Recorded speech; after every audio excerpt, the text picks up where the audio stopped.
Hi, and welcome to That's So Nova. If it's your first time here, welcome. If you're a returning subscriber, thank you for coming back. Today we are doing the Charyn Handbag by Kaur Threads, and this is the February 2026 Bag of the Month bag for intermediate sewers. If you're coming here from February 1st, 2026 for Bag of the Month, hi, how are you doing? If you're coming 90 days after, hi, how are you doing?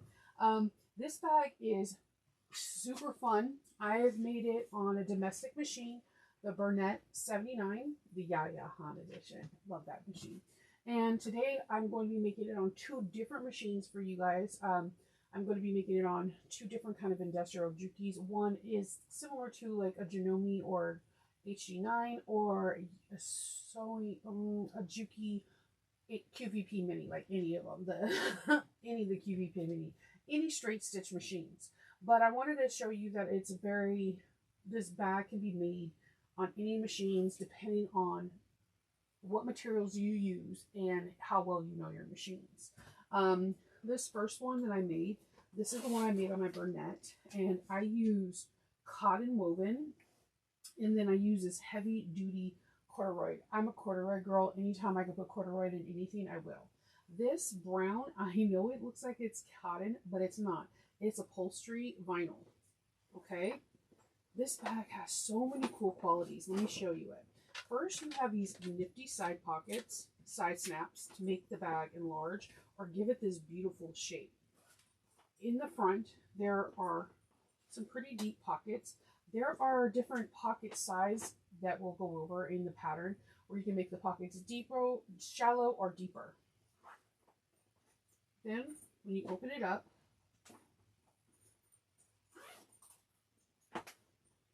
look how beautiful that is. You have a welt pocket, a slip pocket, two slip pockets actually, and a zipper pocket. Okay? And then you have all this beautiful real estate to put different stuff in. You have two D-rings or O-rings or whatever you have available to hold your computer and your device. The one that we're going to be making today is this one. On this one, I used a purple marine vinyl. It's a little bit thicker, but again, we have the magnetic pockets. We have our snap.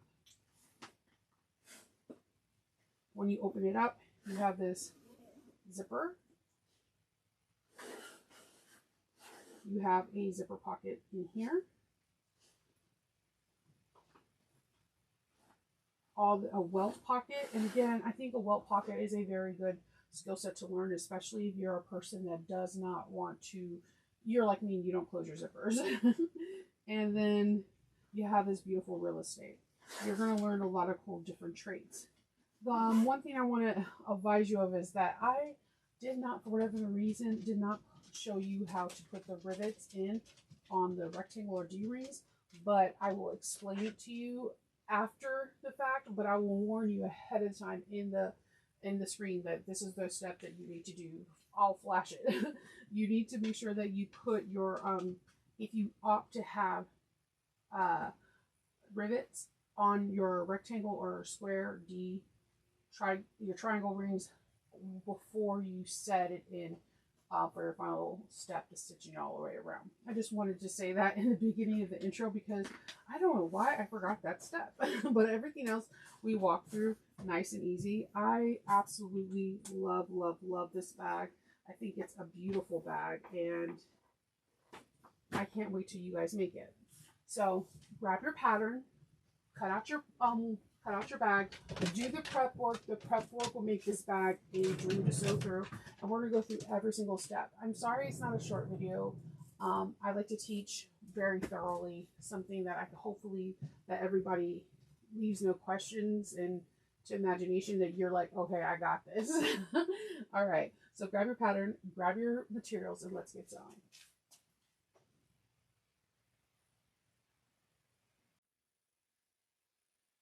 So we're making the Charyn bag from Kaur Threads. Kaur Threads has some of the most beautiful patterns you've ever seen. I don't know if this is your first introduction to her patterns because you're coming over from bag of the month. If it is, you're starting off with a bang. This bag is absolutely gorgeous. I made one of them already, which you've seen probably in the beginning of this video, and we're about to make the second one. The bag is gorgeous. It's big enough where you can probably hold like a small computer or tablet and carry things on for your everyday haberdasheries or just your everyday sunglasses, wallets, small water bottle. But it's so elegant and has so many great details that it'll be fun to have as your everyday bag. This is rated an intermediate, but I think it's great for beginners that are very detailed oriented. Like if you're coming over from quilting, I feel like people that come over from quilting and garment makers can be able to make any kind of bag, whether it's beginning or advanced, because these instructions for garment making and quilting focus a lot on paying attention to the instructions. If you can read instructions and follow along with the pattern, I feel like you can do any bag. The world is your oyster, and don't let labels determine what bag you make. So we're going to get started. Now, the most important part of Kaur patterns, any of her patterns, is do the prep work. I cannot address this more. Most people feel like they have UFOs or they don't finish a bag and they don't understand why. And when I discuss things with them, is the prep work. Prep work takes time, and sometimes prep work can take more time than actually the construction of the bag. If you do your prep work properly, you will see that the bag goes by effortlessly.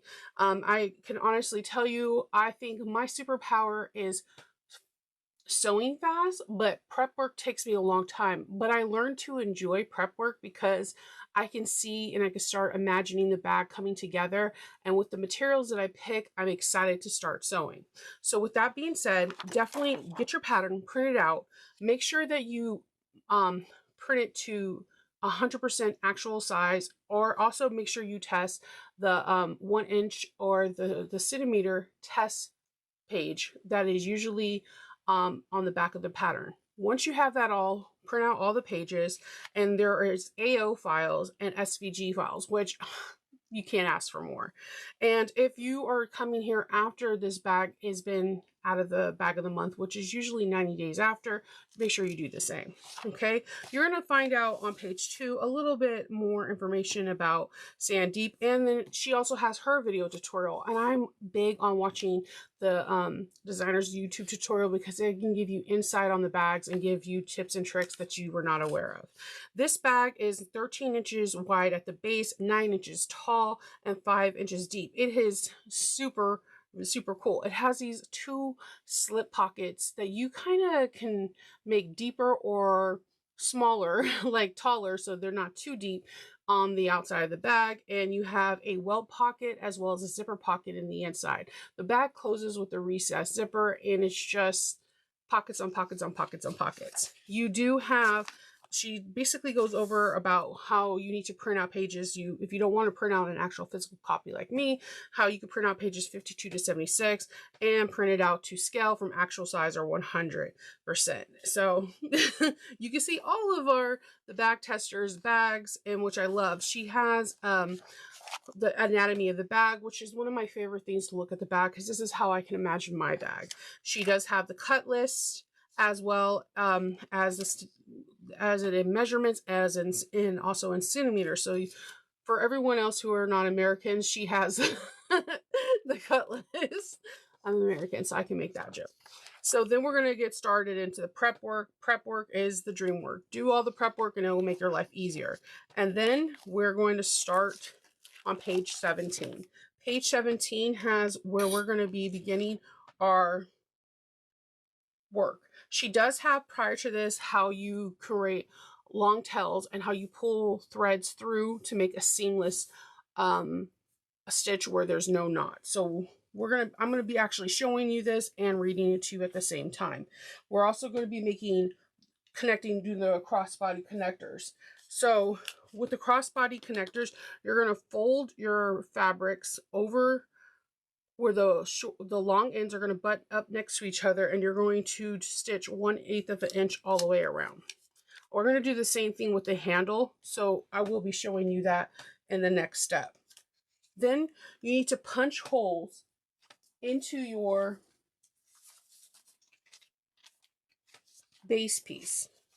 So I find it easier to punch holes on my Decaville Heavy because it's easier to see. I'm using lilac. You can see it, but it's harder for me to focus on. So because this is tan, you punch the holes into that, and then you just kind of call it a day. We're going to be doing a next step with this real soon. And then we're going to make the handles. So the handles are kind of like what we're going to fold these down in fours. You have a choice on your handles. You're either going to make, there's a longer set of handles or shorter. For me, when there's a crossbody, I love to make shorter handles. But I like the option of making longer handles, and I like to offer it to my clients because some people don't like wearing crossbodies and they want to wear just, you know, just their normal handbag, like a shoulder bag, which I think is cute as well. I didn't move the trash can near me. All right, so I'm removing the double-sided tape. I made a line that's in the center. And I'm going to leave about a 1/8 of an inch gap. So when I fold this over,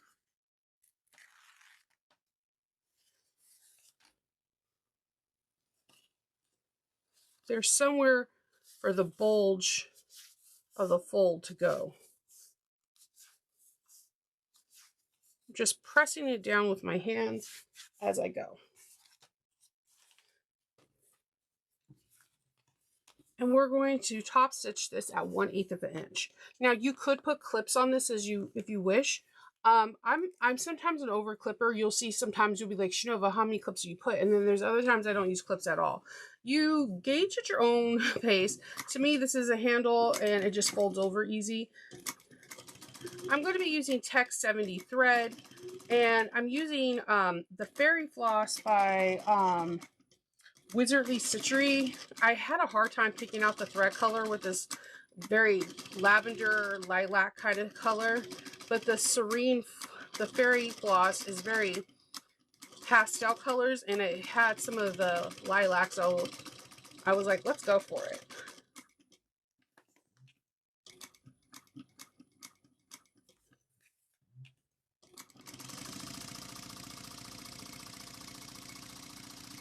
And I just kind of let it fly on the folded half.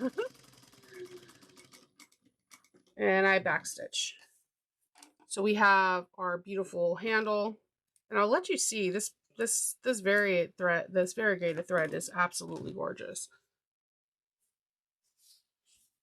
All right, so you do that again with your second handle and hit your computer while you do it. It's amazing. We're now going to create our strap. Now, this is such a cool strap. First, you're going to cut out the measurements that she gives you. And they're first going to make you feel a little weird because this is not our normal standard strap. So we have the main piece of the strap that is the 2 inches wide by the amount that she gives you. Then she gives you another piece that's smaller, and you're like, hey, how's this going to be stable? In the stabilization note, she gives you where you're going to cut out Decaville light. That's going to go down the whole strap. And then you kind of just place this piece. See, there's a Decaville. I use Profuse, which is the equivalent to Decaville light. In here, I buy Profuse from Waywack. And then you put this on top, and you're just like, okay. When I seen this getting made, when I made this the first time, I was like, mind blown. I think I'm going to make all my straps like this because it looks a little bit different. So we're going to take off the double-sided tape here, and we're just going to butt up the ends.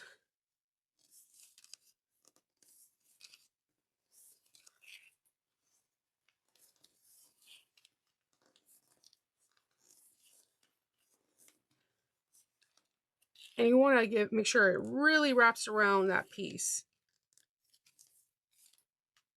I had like stockings that I were making last year because it's January. So when I'm filming this, and you know, when you're cutting that fun fur and that minky, no matter how much you sweep and vacuum in your workroom, that stuff just appears out of nowhere. It's like the gift that keeps on giving.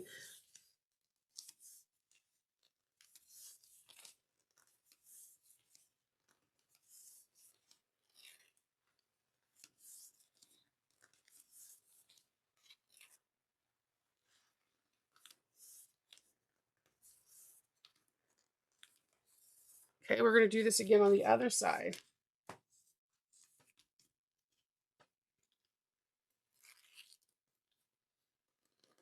Butt it up.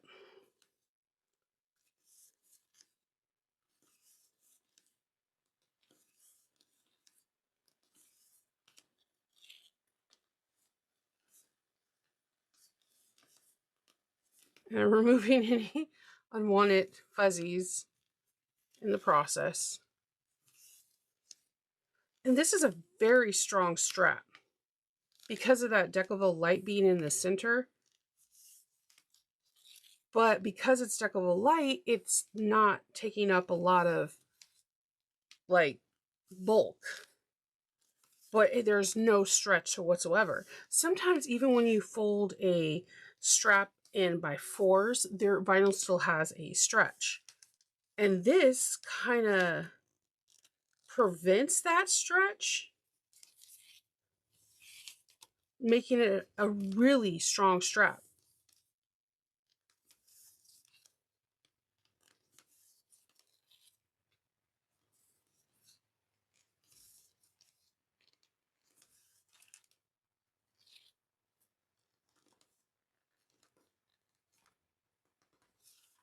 Okay. So once we get this, we're going to mosey on over to page 19, and we're going to top stitch at 3/8 of an inch down each side.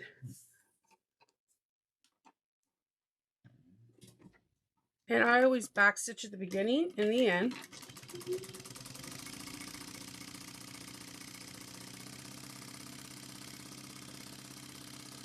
I don't follow the needle bar. I follow the 3/8 of an inch placement.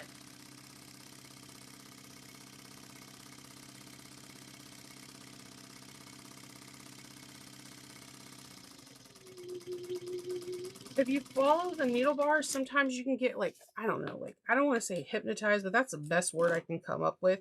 Like you get entranced by the motion of going up and down. So I always follow the line, the 3/8 of an inch line, and I go from there. Back stitch, of course.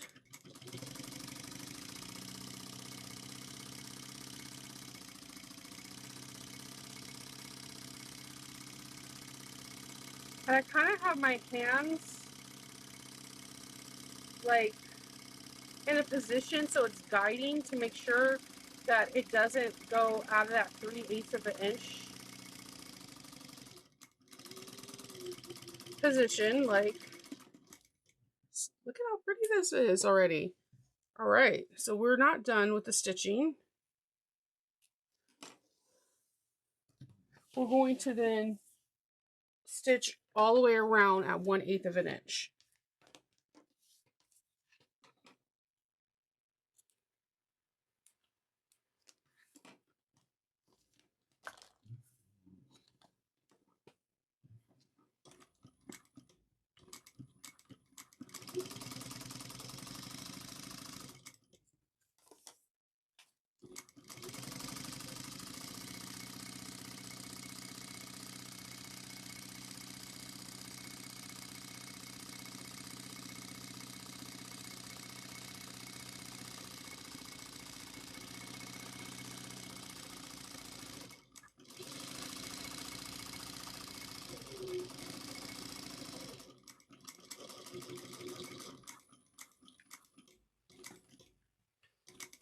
Okay, I'm gonna go over a few stitches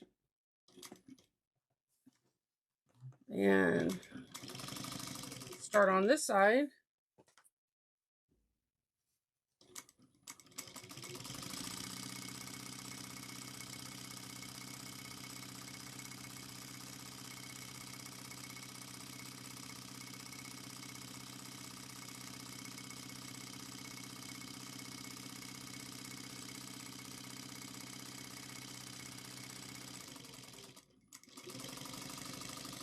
And this can be done on any machine. My first bag was done on the Burnett, and I did it on, I used a Tech 70 from us. I also got it from Wizardly Stitchery, and they had this beautiful, like, serene fairy floss kind of, and it turned out amazing too. And I used a 3.5 stitch length on that one. So I love this, that this bag is big, like domestic, semi-industrial, and industrial machine friendly. So we have this beautiful, beautiful vinyl one. Now she does give instructions if you want to use a woven material too, right underneath it. So now we're going to do some measurements for making this our crossbody.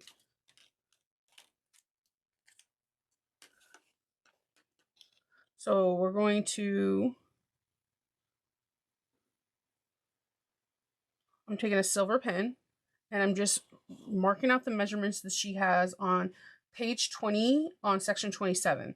And I know sometimes people get a little bit frustrated I have in the comments like, well, why aren't you saying the measurements? This is the designer's pattern, and most designers want you not to give out measurements, and that's out of respect for them because it's their pattern.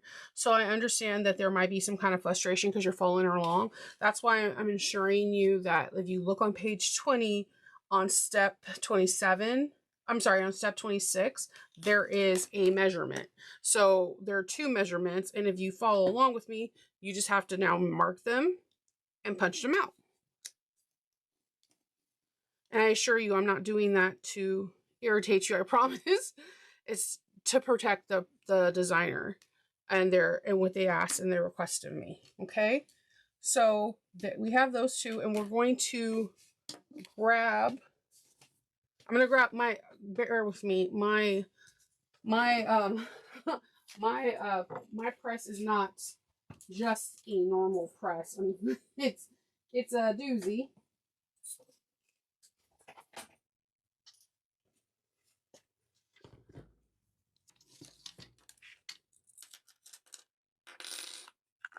All right, so I have my rivets. I'm gonna get 1 male and 1 female. These rivets are from Emmeline Bag. I love Emmeline's rivets. I never had a rivet go bad. So I'm going to first, you see how like the threads are kind of sticking out? I'm just gonna lightly use a lighter and just singe them so they can just stay in place. I'm going to feed my thread. I'm gonna feed this like a thread up and over and align these holes that we just made, and make sure you get them center and you do not punch a hole through your threads, and just set it. I will feel 2 soft pushes, and you shouldn't, if you're using a press, you shouldn't be like putting all your weight on it. You shouldn't have to do that, okay? So it's like this. All right, and then we're going to take one of our swivel hooks, and I'm using these really cute. I don't think this person's in business, but I'm making a Star Wars bag, and this has the hope symbol. I'm sliding 1 through, and I'm going to make sure that everything's straight. I'm going to feed this through, up, and under. See, and all that straight. And we're going to, again, start marking some placements.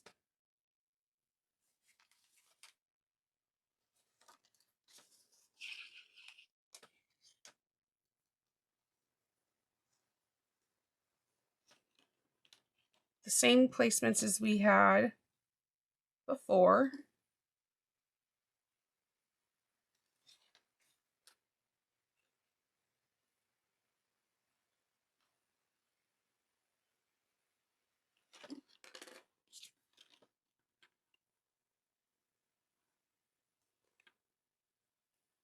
I need to sharpen my punch. It's a little dull.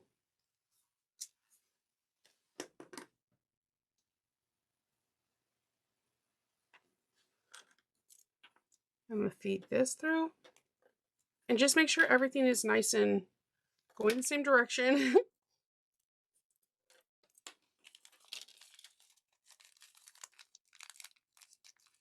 One male, one female.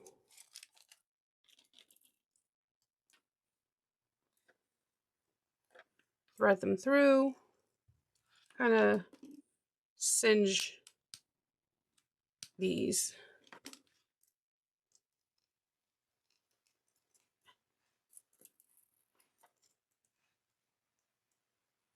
And then I'm going to set my rivet. I'm going to move this big Bertha of a press. And you guys can see you have a beautiful strap. And it just moves up and slides down, and it's nice. It's size inclusive, you know? And it's just gorgeous. All right. Okay, let's get on to the next part. We're going to need our zipper. All right. So there are measurements in the pattern for how long you need to make your zipper. So you're going to need to pick out what style zipper placement or zipper stopper you're going to have. I went for the round one. I'm a sucker for a nice, pretty round one. And I just like the way it looks. So I put my zipper on, and this is going to be the back side of it. There's a measurement it's on page 21 and it's graphic E that you need to make your you need to make a line on, and that's where we're going to place our zipper.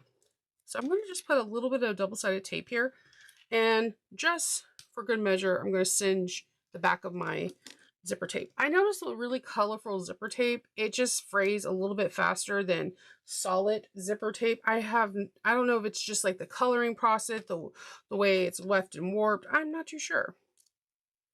I'm going to put that there, and I'm putting, if you're noticing, I'm putting the zipper tape where the stitches are not going to, this glue is never going to touch.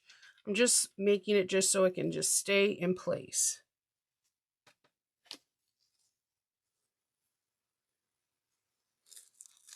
Ooh, that's sticking good. Okay.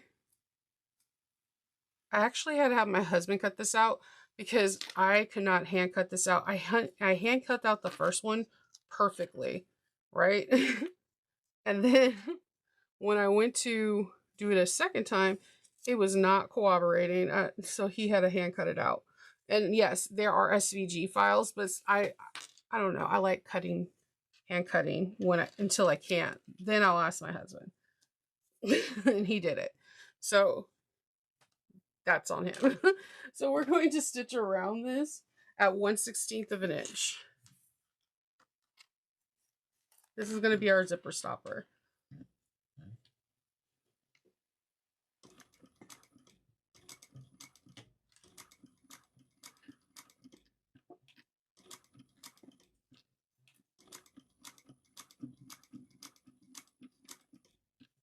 Take your time.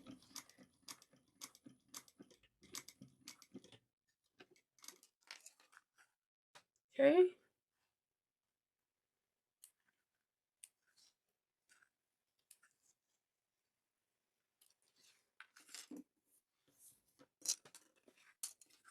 So you have a nice little end. I'm going to just singe these in, the little tails.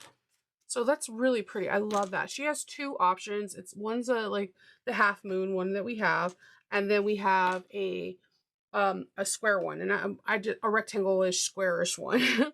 And I was like, nope, we're going to go for the half moon. So we have that, and then we're going to start putting together the zipper plackets. So from here, we're going to draw a line that's about 5/8 of an inch.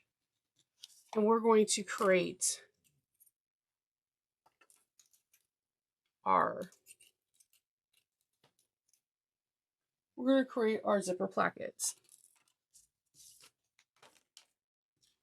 So you're going to just separate them, and where you have this line, you're just going to pinch that 5/8 of an inch and fold.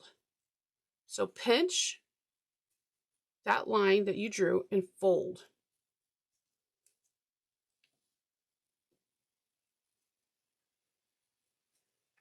Pinch and fold. And I'm going to just pop a pin in there.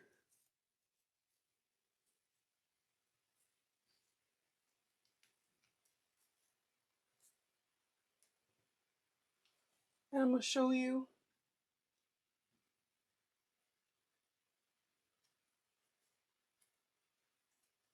The pinch and fold. Hold on. Ouch, that's not sick. So you're going to pinch it. And then you're just going to let it. I wish I could show you my fat finger. So you're going to pinch it and just let it fold under. Like, pinch it and just let it fold.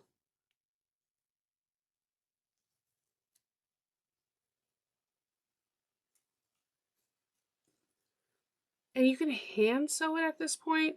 I usually just take it to my machine and just baste it in place, like right here.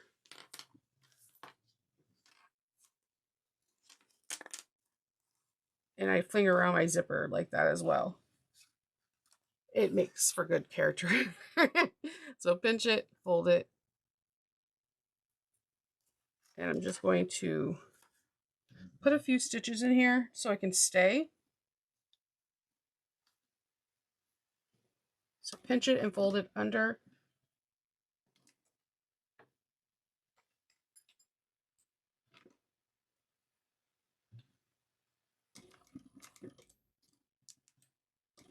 And before the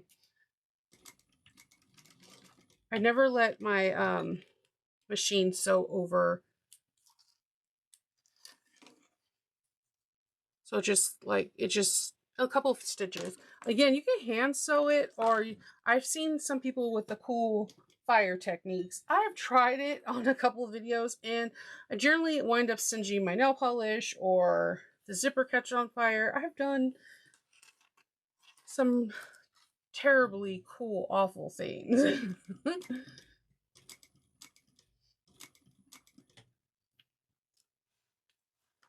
All right.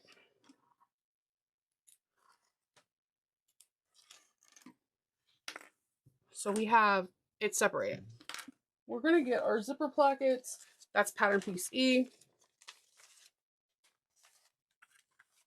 And we're going to have them go in the back.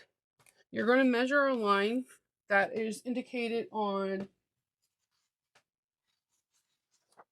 page 22 in reference A, and then we're going to fold it like you see on reference B. We're going to just fold it up real quick.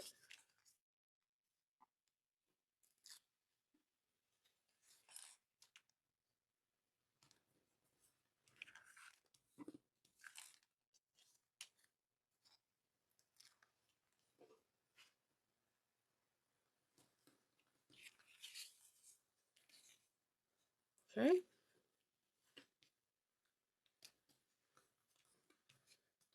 I'm going to give this a good seam roll with a little roller. Get that glue to really stick. All right. Then on reference C, there's a measurement that you need to measure up on each side and put a piece of double-sided tape.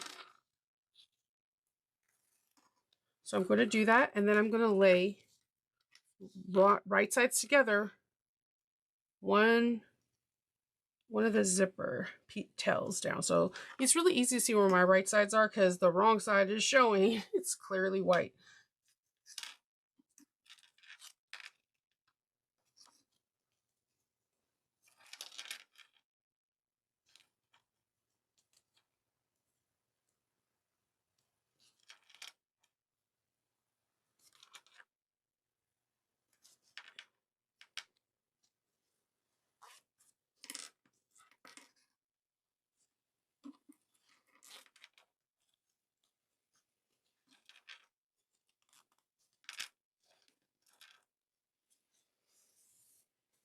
Okay.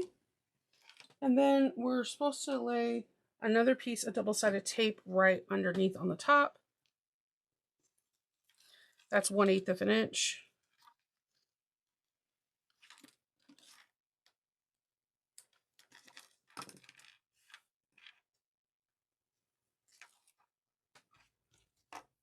And we're supposed to line this up.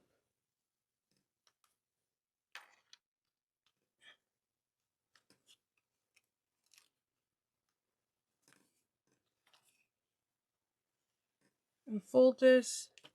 And then we need to sew this at 3/8 of an inch. That's the seam allowance.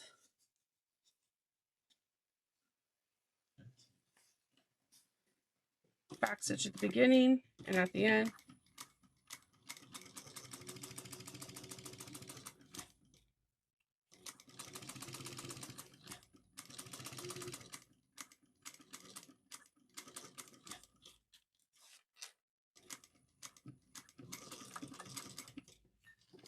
Okay.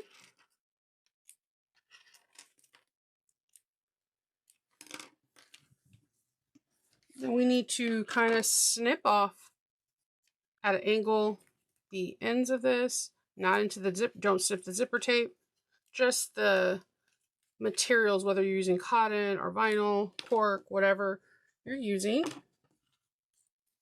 And then snip off around the zipper tape top of the head of the zipper. Again, not the zipper tape.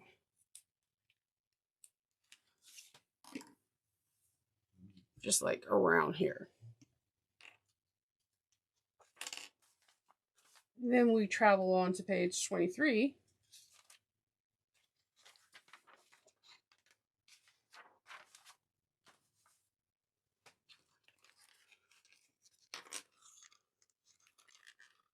We're going to pull this out and we're going to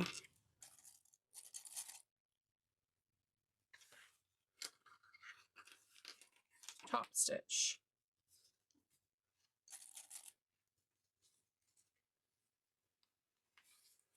Okay, 1/8 of an inch.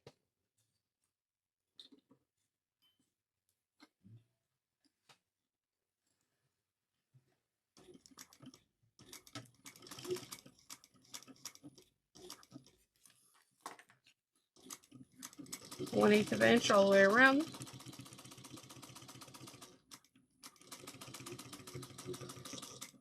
By reducing that bulk, it won't be as heavy when you're sewing in that area. Just have alcohol wipes, no matter what machine you have, when you're, if there's a possibility that you're going to sew through any kind of double-sided tape, it's going to gum up your needle.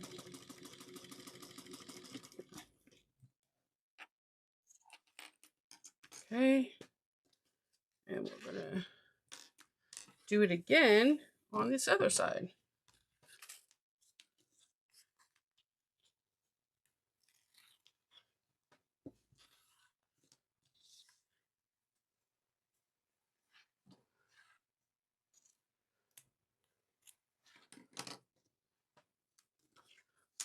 Getting that even.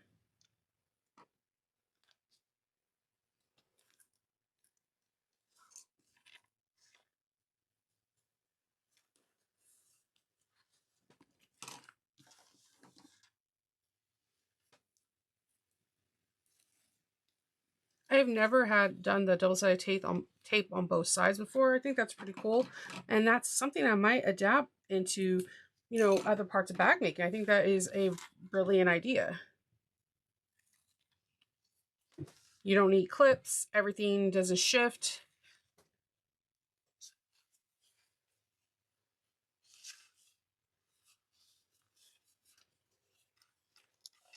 All right. 3/8 of an inch.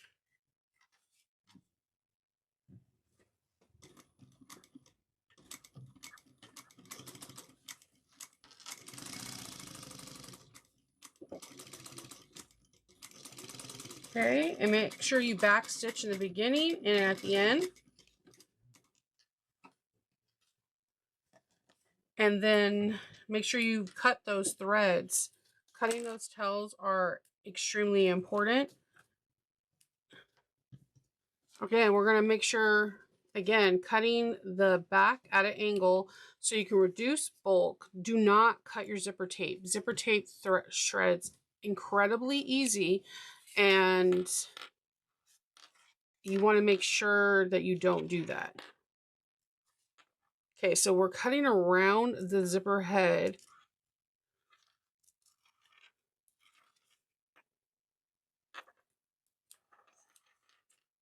Okay.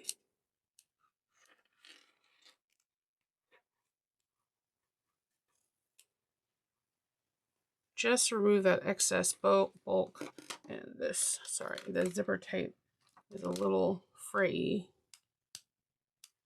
Just singeing it.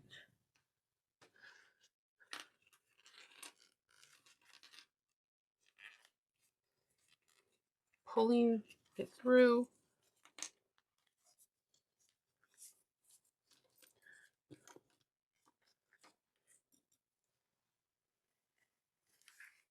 Okay.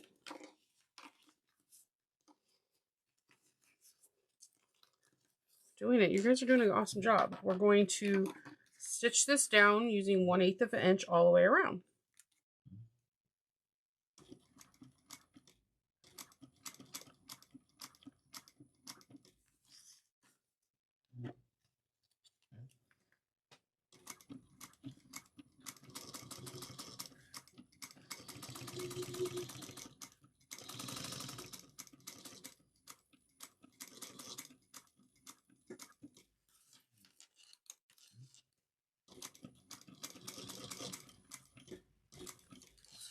If you're on a domestic or a semi-domestic, if the area is too bulky, you definitely use a hump jumper. Hump jumpers save lives.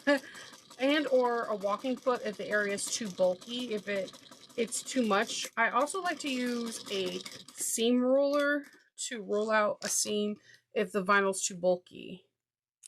And for the people that are using industrials or semi-industrials, if an area is way too bulky, I still tell you to like roll out that seam. Just because you can sew over something that's bulky doesn't mean you should. I'm a real advocate for that. All right, so we're gonna find our centers.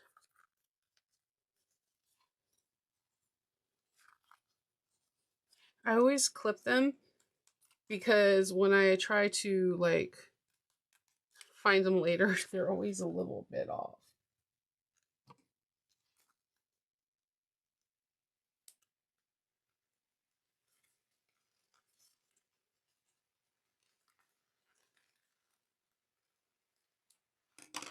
Okay. And the next time we see this, it's going to be when we're doing the lining. So we did it, guys. Yeah. Hey. All right. So now we're going to grab our bag and bag bottom. So there is a measurement on the bag bottom that we need to measure in. Like you can see, I did it in silver. Draw a line, and we're going to sew a box all the way around. Okay. We're going to start off with long tails. We're not going to backstitch. We're going to be hiding this seam, like pulling the threads to the back. When I do this, I always start in the middle and go around. Now, if you don't have a needle synchronizer, or if you have an older machine that does needle up, needle down, your best bet is to start with your needle all the way down and continue, and always stop and push your needle wheel all the way down, all the way until you feel like it's about to go up, and that's where you stop at. If that way, it makes it easier for you. Another machine that you'll be seeing me using here does not have a needle synchronizer, and you'll hear me say this again in the machine, that you have to push your wheel all the way down until you feel the needle about to physically go back up. That's how you can achieve a perfect box corner.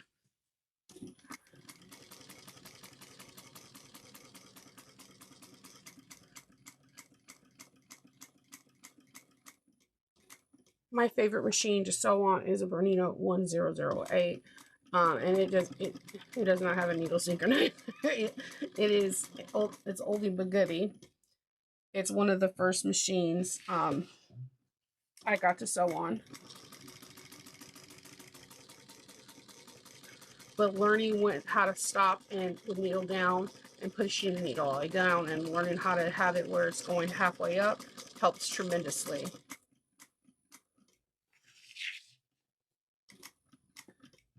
No, guys, I ran out of bobbin. I should have checked it. I should have checked it.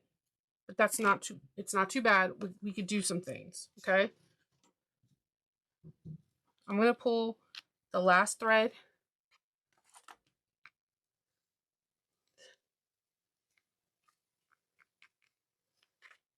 And I'm going to tie it off, right? When there's a problem, it doesn't mean it's the end of the world. We just have to figure out different solutions. So I'm going to tie this off. I pulled out the last 2 threads of the other one. I'm going to, I should have checked, but you know what? It's all good.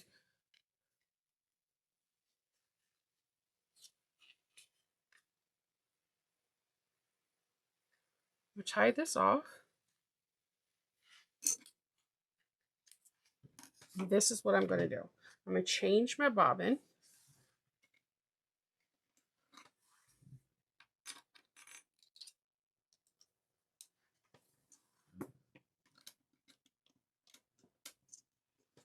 You just got to see me do pulling out threads twice on the bottom versus once. Well, actually, it's going to be 3 times, but I'm just counting. So what I'm going to do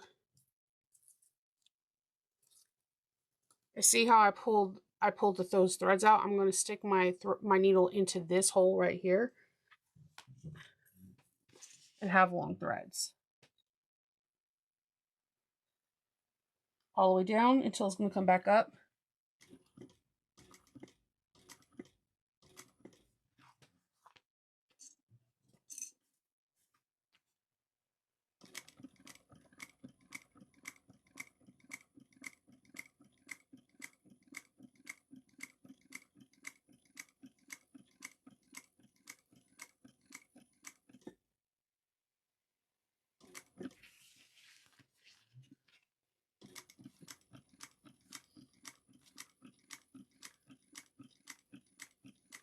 And we're going to connect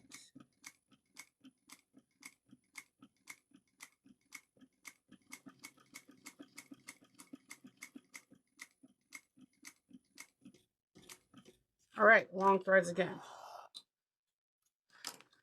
So let's fix this other problem. I'm going to just thread a needle real quick and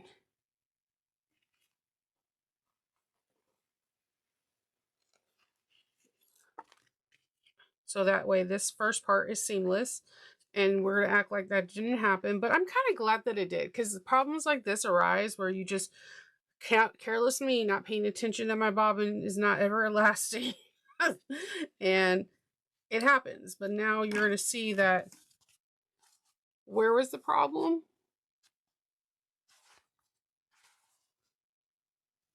Nowhere. Then we're going to pull these.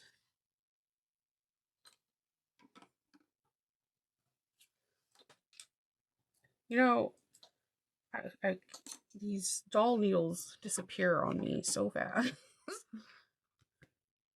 You're just going to pull on the bobbin thread to get the top thread.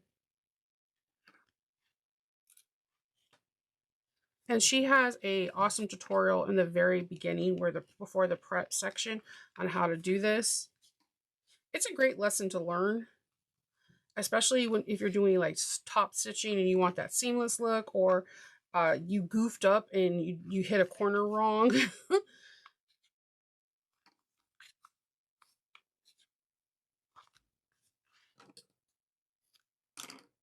And then I'm just going to not set things on fire, just singe those threads. And now it's completely seamless. There you have it. And we're going to put some bag feet on this gorgeous bag.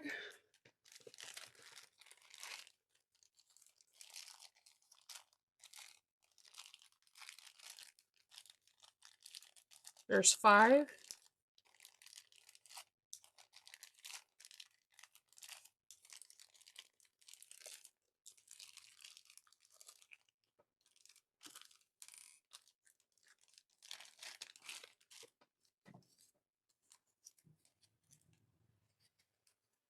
And I need 5 washers. And this bag is a pretty good size. You can get away with not doing bag feet, but I just feel like with this size, you might want to do it because it's a pretty big size bag.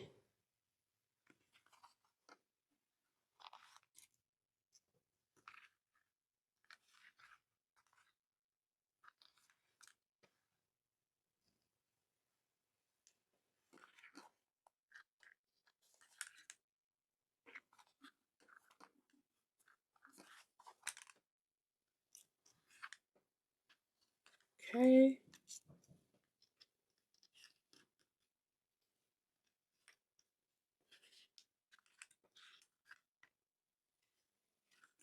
And we're just putting the washers on here.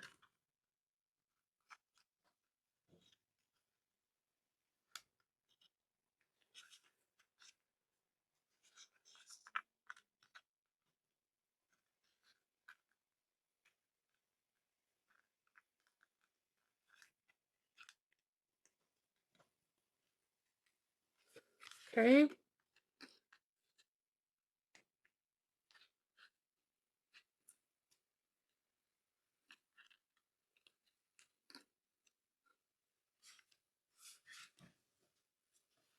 And last but definitely not least,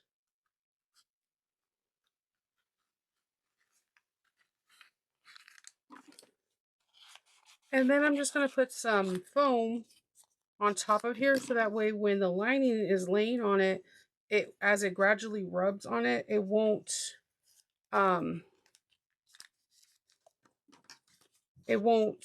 like, you know, take off the material or weather it down fast. I mean, it's going to weather over time no matter what, but just, you know, anything I can help that can help protect it a little bit longer. This is just regular sticky foam that I got from Michael's. You can get this foam too also in like the hardware section of any like Home Depot, Lowe's, any kind of place that has does flooring or tiling because they use it for insulation.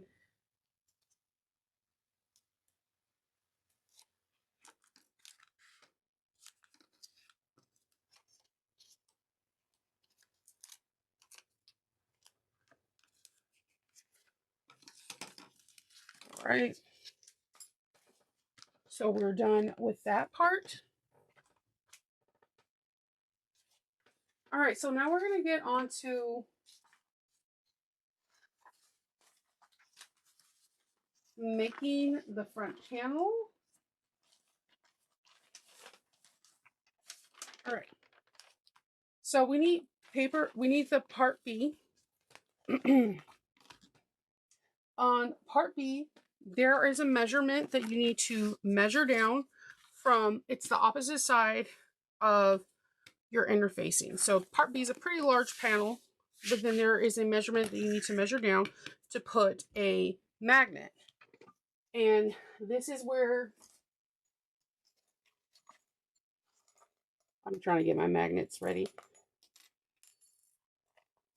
You need your washers. I was going to say dryers, but it wouldn't hit the same. You need to measure down and you need to do it. Put your thing. So you're going to put your male magnet in there. And I like to put foam on the behind of them too, just so that way it has some cushion.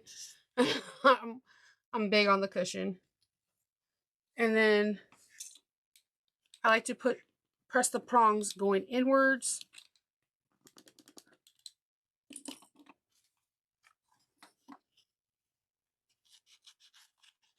And a small piece of foam on top of the prong so that it doesn't like wear. It's not going to wear down because it has this insulation, but just better safe than sorry. All right.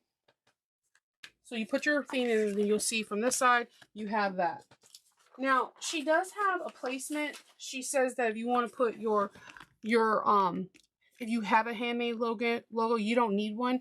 Even if you have the cute ones that say handmade, she says she likes to center it and put it 2 inches above. I always like my handmade logos either to the left or the right. I have no idea why I like that, but it's just how I like it. So I have mine to the side like that. It's just like that. Now, she has some really cool things. We're going to measure. There is a measurement that we have to draw 1 inch on each side, and then we're going to put some double-sided tape.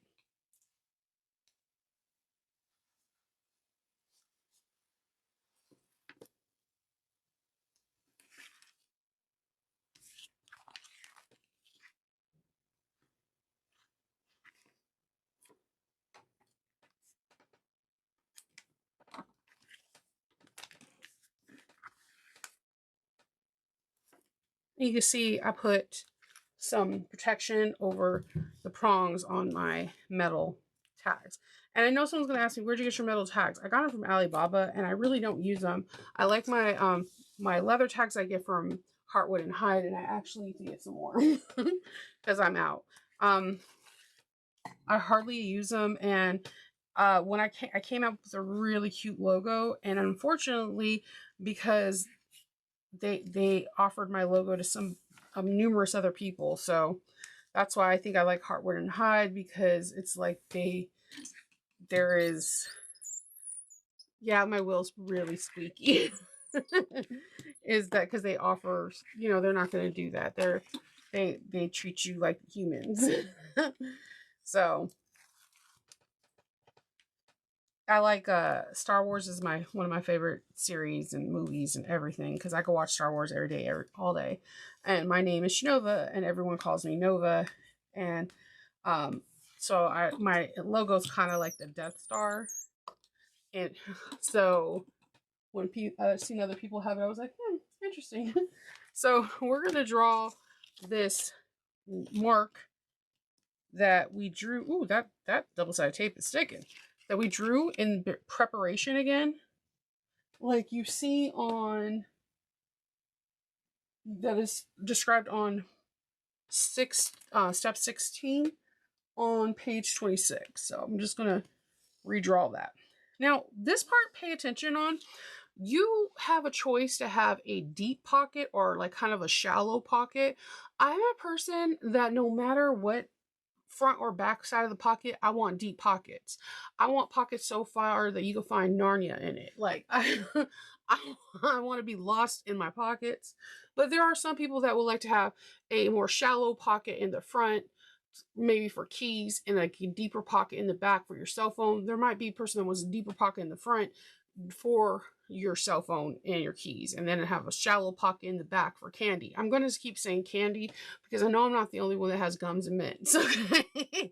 So you got to do what's best for you. And she gives you kind of like, hey, if you want a shallow pocket, do this. If you want a back pocket, do this. You have options. So just something to think about. On the front, we're going to draw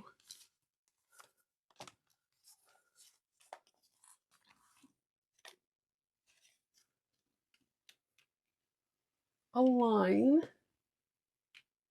like on figure G.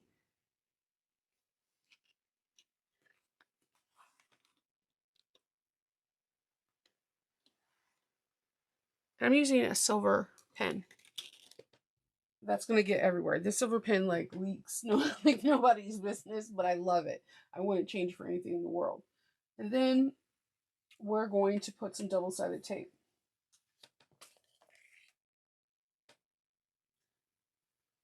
If you want a less steep pocket, you're going to follow option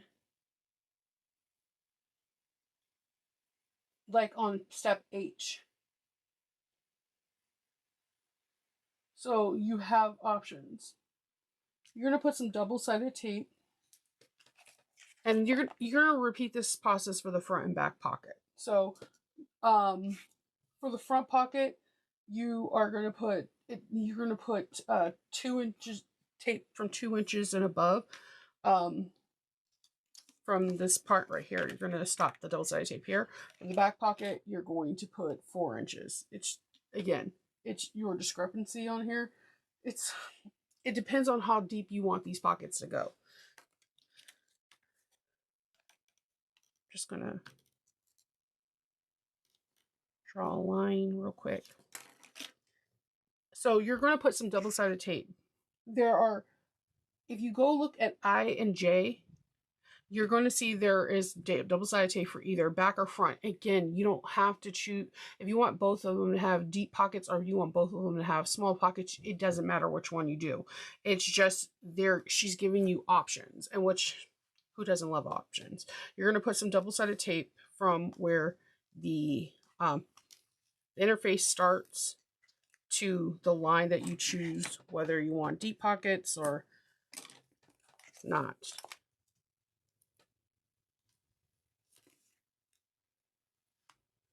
Okay, and I'm putting it towards inwards so that way it doesn't get into my top stitching. Okay, I'm going to pull this double-sided tape down, and we're going to do some serious top stitching. Okay, this is the part where I'm going to have to say, you gotta remember, please breathe, please breathe. So we're going to bring this down all the way to that 3/4 of the inch mark that we just drew earlier, and during that prep work.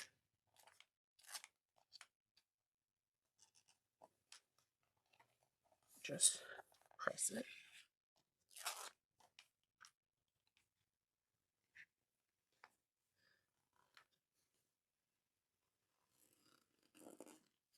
All right. Just gonna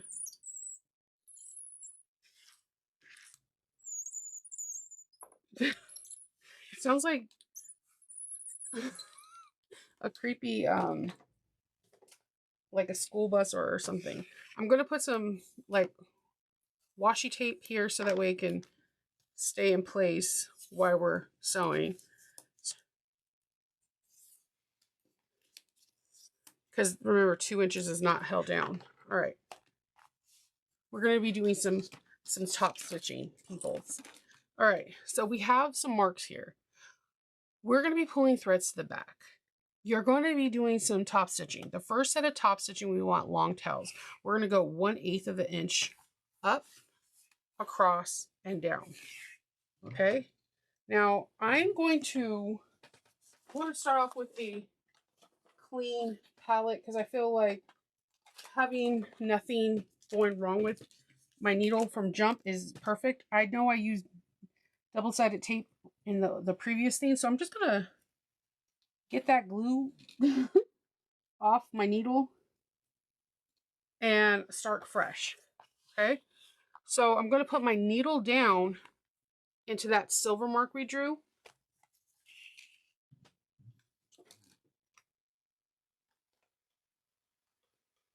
All the way down until it wants to come up. And that's top stitch. Please breathe. If you feel like you're not going to breathe, stop with the needle down all the way until you're going to push back up. And then continue when you can.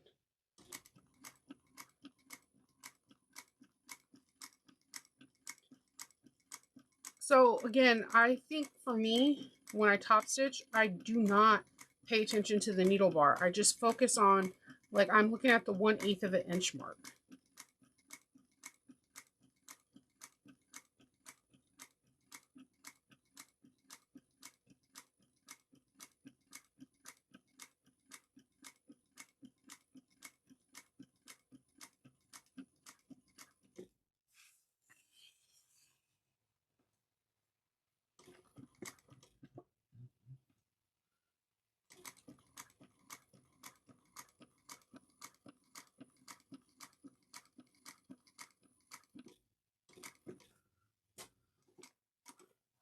So something happened, and I'm going to show you, and I'm going to show you how to fix it.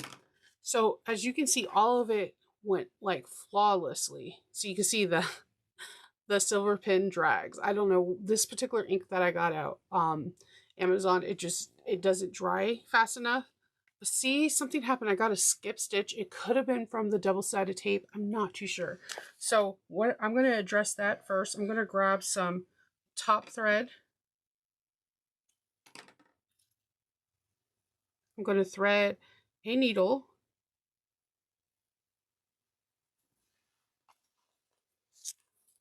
I'm going to go through the hole in the back.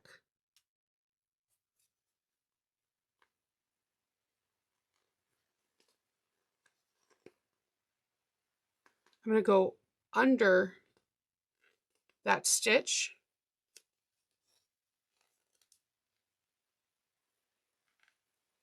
And go back through the hole.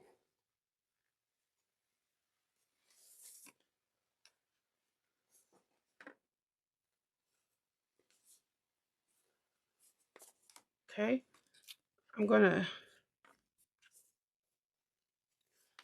tighten that real tight.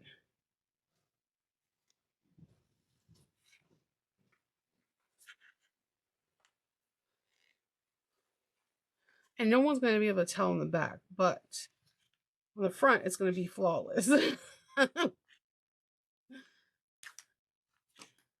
Yeah, sometimes I could break off 70 weight thread. I got strong hands. We're not going to discuss that. But see, it's now perfectly cornered. All right. So we're going to now take the back thread and pull them to the front without taking the needle and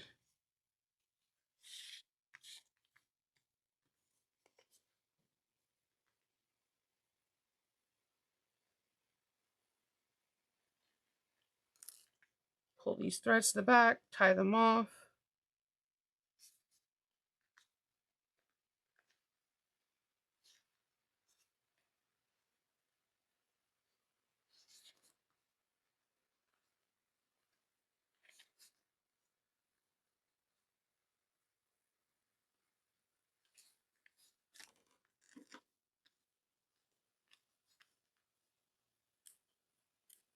Okay, and we're going to do the same thing. We're going to tie these off.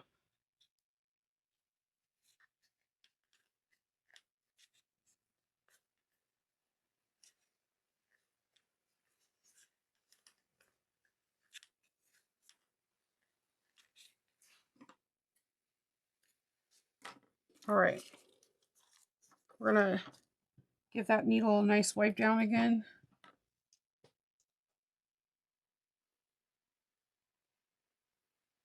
Because we are going to do this again, but at using 1/4 of an inch. And with that being said, I'm going to draw like a little indicator of where I need to stop and start for 1/4 of an inch. There is no shame in drawing marks to make sure you can have an accurate stitch.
All right, we're going to pull these threads to the back too.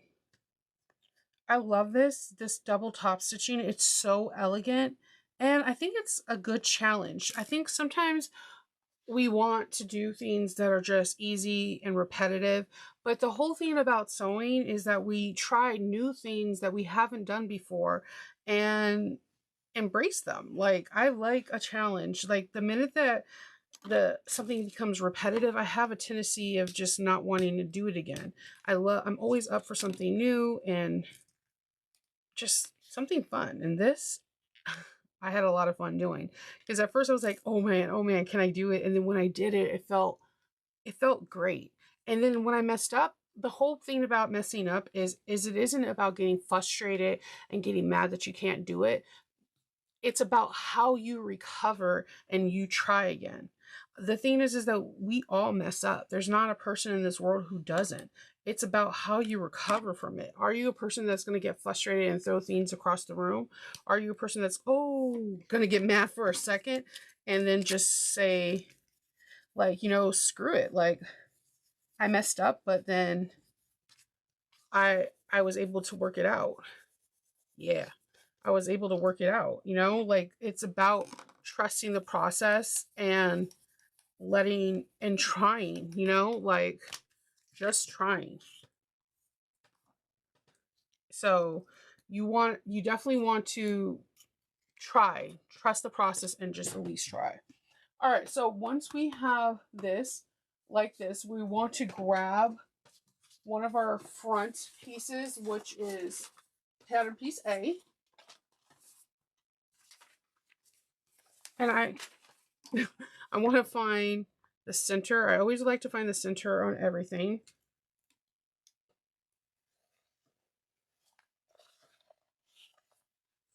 And just like you see me accidentally singe my fabric, and I was immediately trying to fix it. Like, I'm not going to be like, it's ruined, I'm going to throw it away. Like having a, no, I'm not saying everyone, you have to have a positive attitude, but I'm just saying that try to like think like a baby. Babies, when they're trying to walk, they fall down and get goose eggs. They bump, they cry, but they, at the end of the day, they try again, me.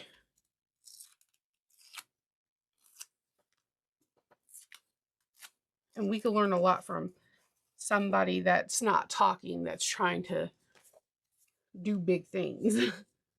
So I'm just going to kind of find my centers here too. I feel like that was not going to be my best center.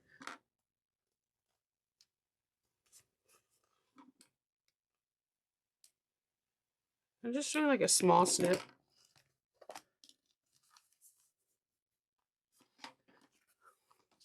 Okay, there's a measurement that your bag needs to be under.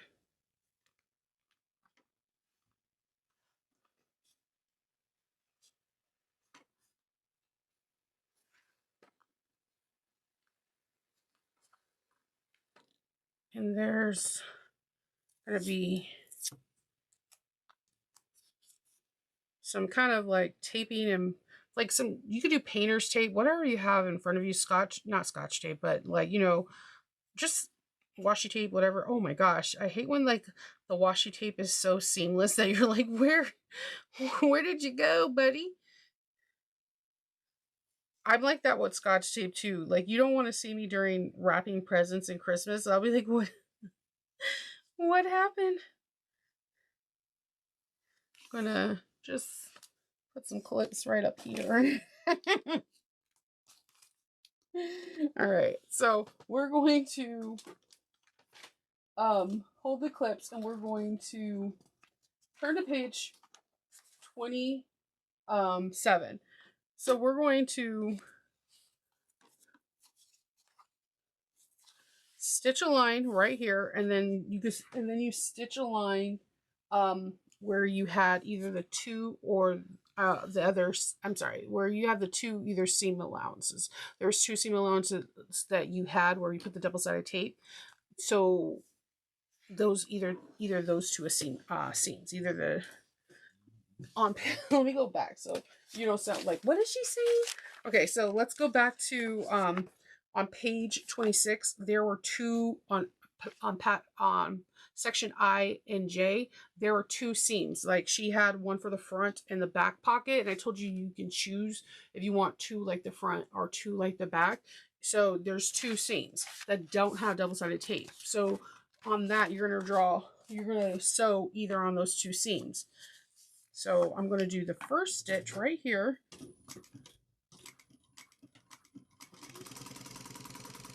This is very clever because it reduces so much bulk that you don't have in your final sewing. So it makes it very, very domestic friendly.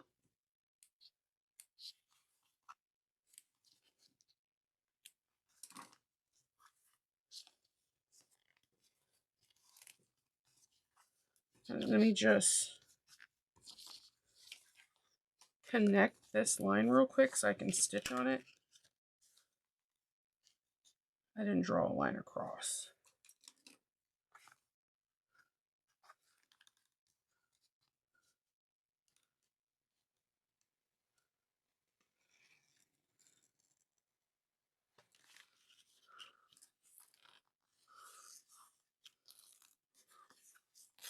Okay.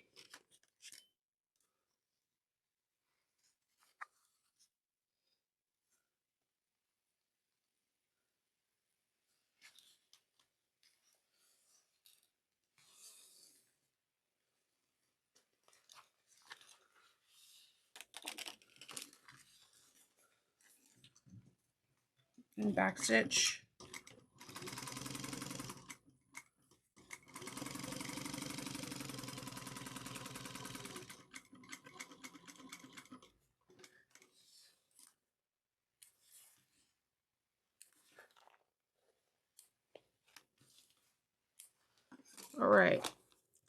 All right, so now we're going to do some more top stitching. We're going to we're going to do the 1/8 of an inch to connect here. We're going to pull the threads to the back, but then we're going to do the 1/4 inch. But when we do the 1/4 inch, we're going to stop at a certain area because we're going to put a rivet. Okay, so we need to mark that. We're going to mark 1/4 of an inch down from that 1/4 of an inch, so that way we don't do it. So okay, at the 1/8 of, there goes my ruler. At the 1/8 of an inch, we're going to go all the way. We could back stitch down here, but we're going to go all the way up, and we're going to not back stitch here. Pull our threads to the back. Okay. So we're going to do the 1/8 all the way here. But when we get to the 1/4 of an inch stitching, okay, you can back stitch down here, go all the way up, and you can pull your threads to the back. But we're not going to go past that silver marker 1/4 of an inch because that's where we're going to punch a hole and put a rivet. Okay.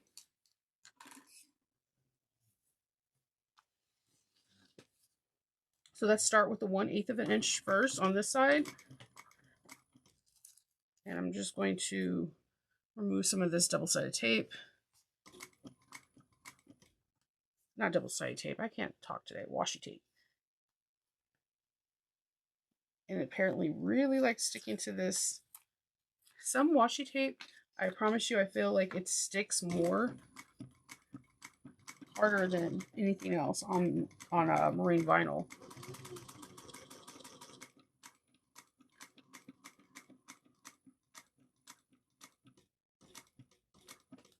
All right, so long tails. Great. So now I'm going to go and do the 1/4 of an inch and stop right here.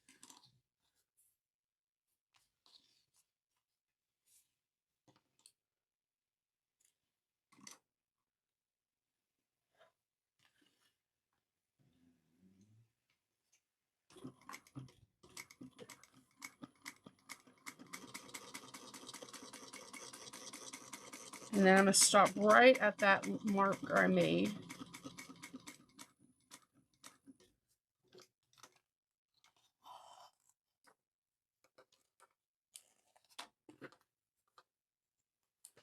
All right, and I'm going to pull these threads to the back and tie them off.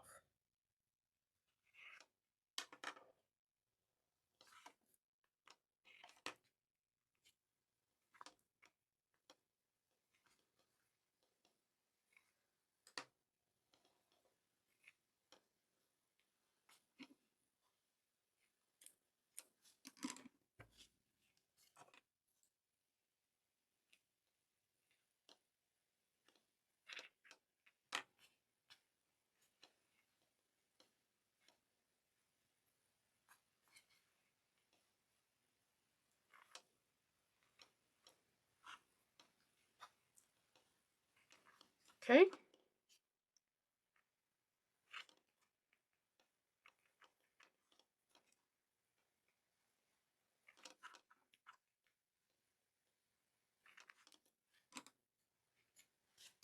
Let's do the same on the other side.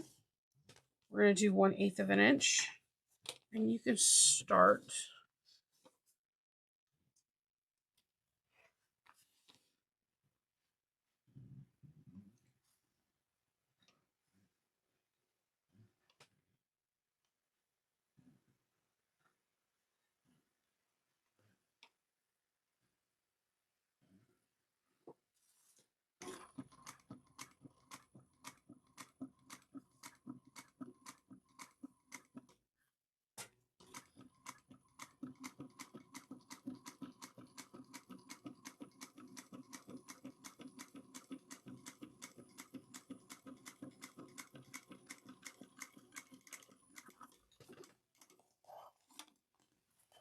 okay.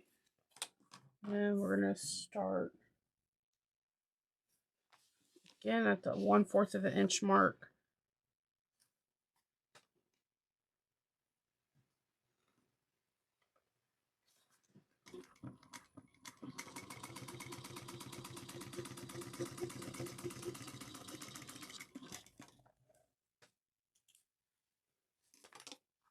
All right.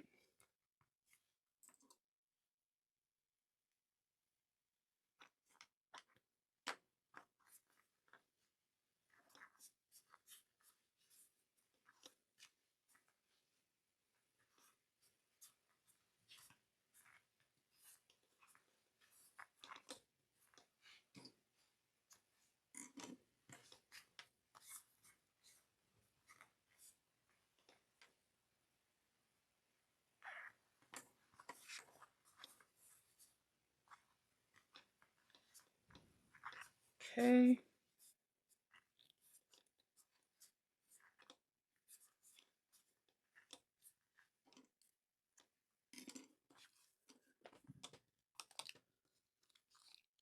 Okay, we're going to be doing some installs of rivets and a magnet.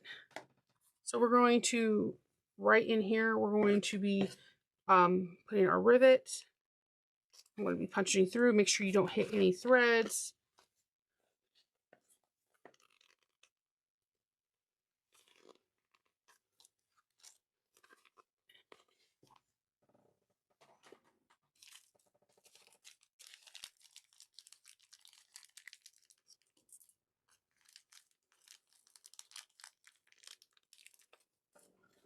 Okay.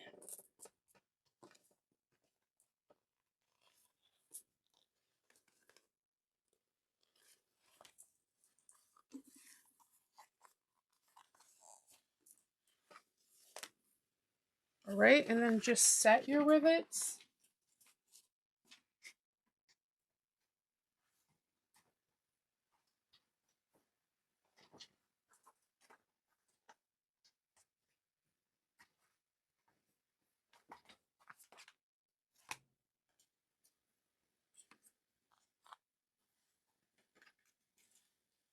All right, and then we're going to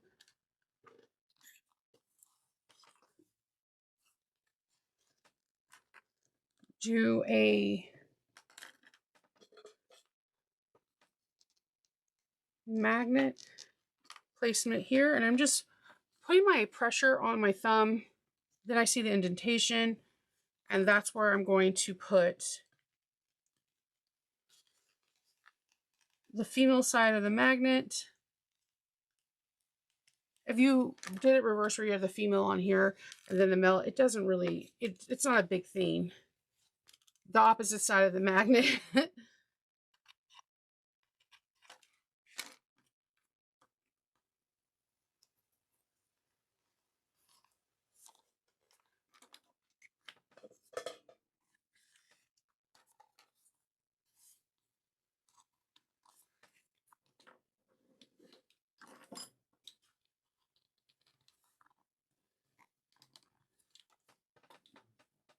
And some foam.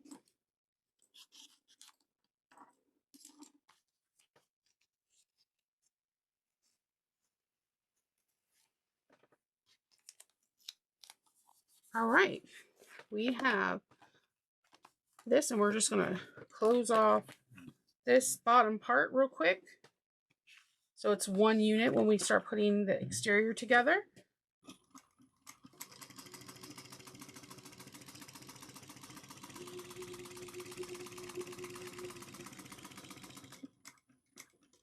All right. So then we're going to grab our side pieces and we're going to put on some magnets again.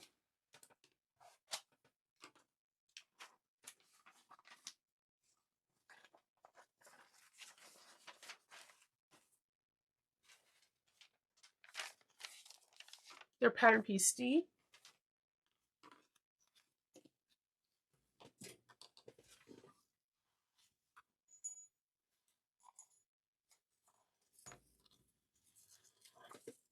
So you have your males and your females.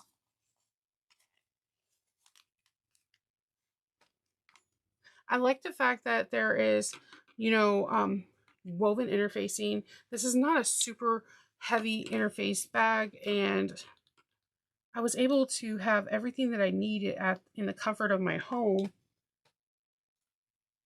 And I didn't really have to go out and look for anything spectacular. So I was elated by that, because sometimes, you know, there's like mystery stuff and you're like, okay, I have to search for something. So again, I'm just putting something on the back. You could put double-sided tape, you could put electrical tape, you could put whatever. You don't have to put anything. It's just something that I have a tendency of doing a lot. All right, so we have our two side pattern sides back, and then now we're going to start putting the bag together. Okay, this is always the exciting part to me, because it's like, what? All of your hard work gets to pay off. All right.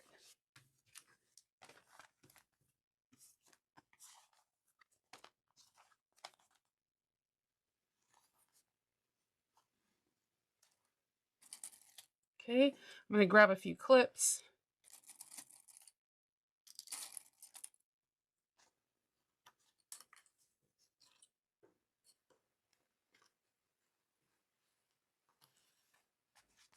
Right, and we're going to sew this at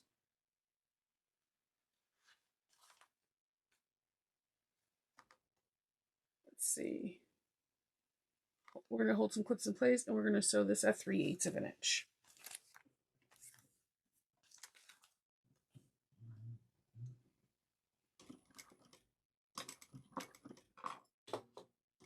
And back stitched.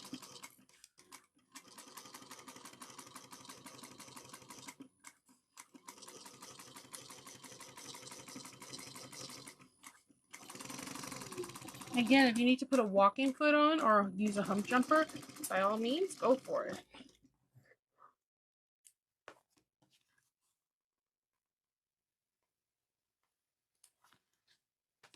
Okay, we're going to do a small measurement like we see on part E on page 30.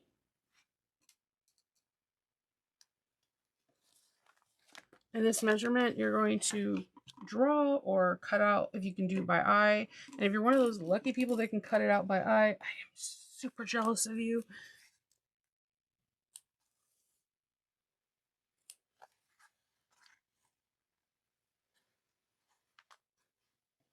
I can't eyeball anything to save my life. If you're like, eyeball a cup of water, I'll be like, we're going to be doomed.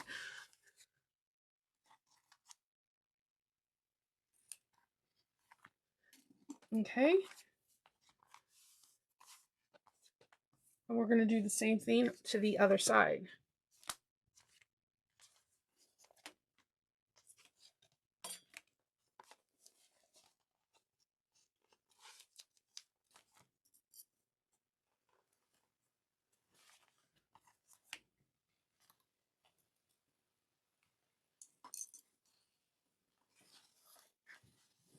Okay, so again, you're going to sew at 3/8 of an inch, and you're going to back stitch at the beginning and the end.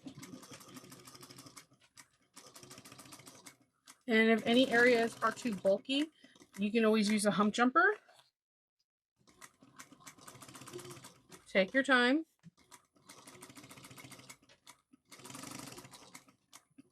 Or if you might need a bigger needle,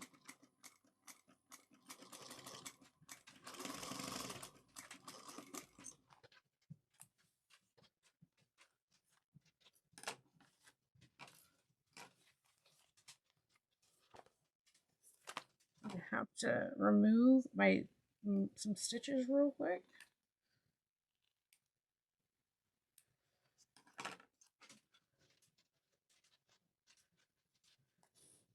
Kind of jumped up to like a 1/2 inch.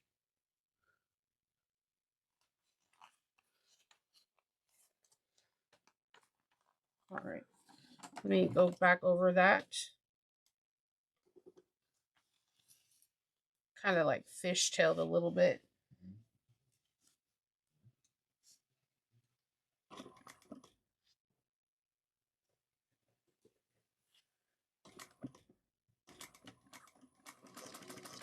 There we go.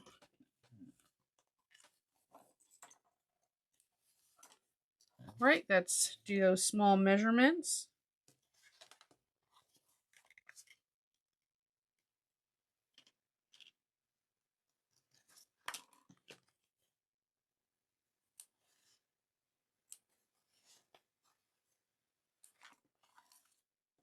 And you're cutting up, but you're not cutting it through the stitches. You're just cutting like about 1/8 around below the stitches on the top part. So just kind of like this, a little C. And then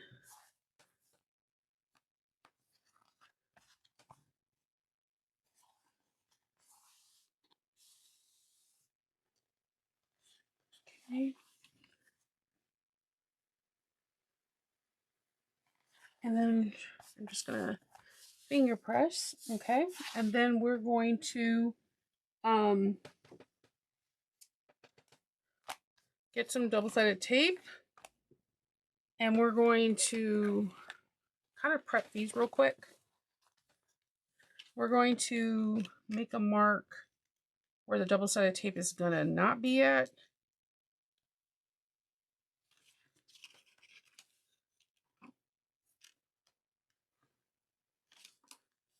I'm getting 1/8 of an inch.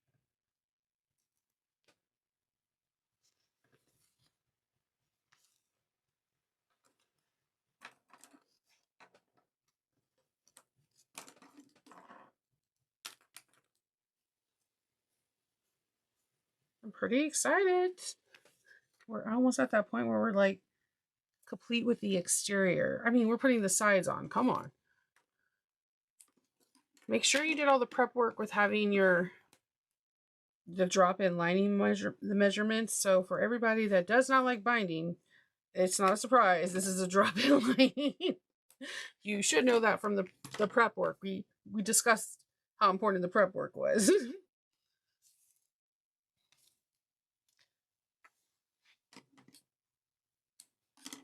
All right. All right. So we're going to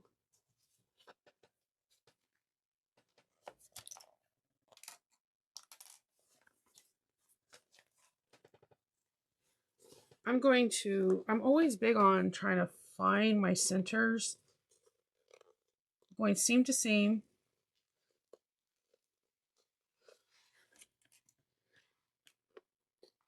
I'm just going to do a small little mark. I feel like I could get the best look, achievable look, by finding my centers. Like the reason why I always say I'm a horrible eyeballer is because I'm not like joshing you. I am a horrible eyeballer. If you give me where to line things up, I have a better chance of making a better bag. So I'm going to find my centers here too.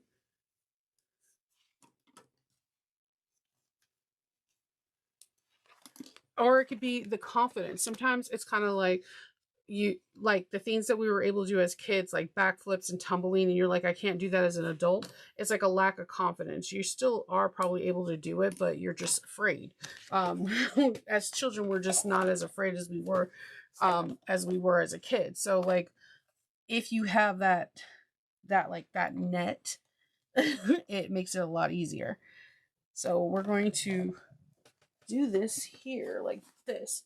So we're going to sew this across using 3/8 of an inch.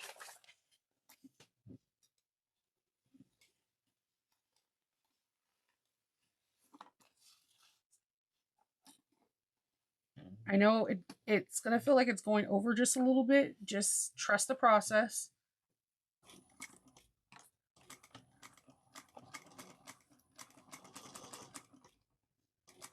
There's a reason why there's no, we removed some of the seam.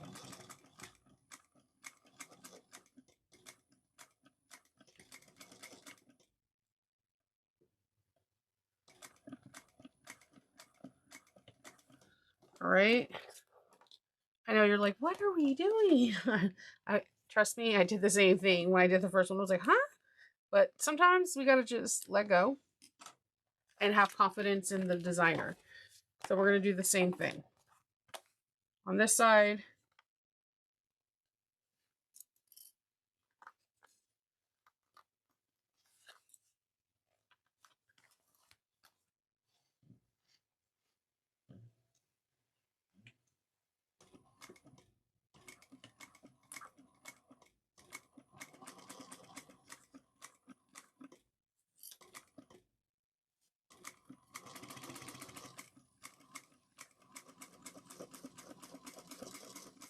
All right.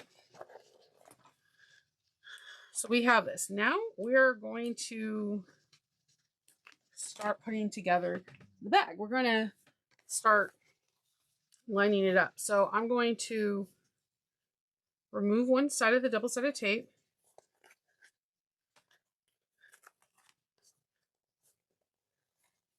And I'm going to line the top part up. And then I'm going to just slowly use this double-sided tape to line up the sides.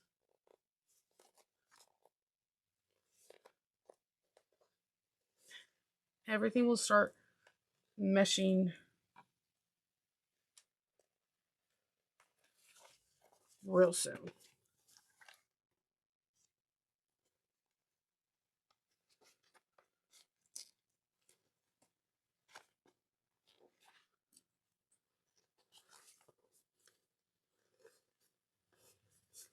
Okay, we're going to sew that up at 3/8 of an inch.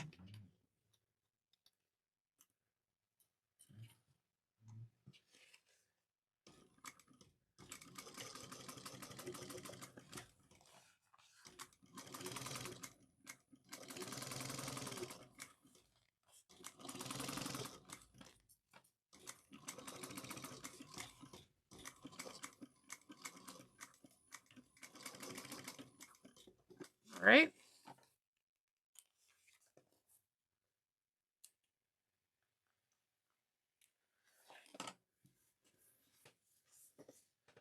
Let's do this on the other side.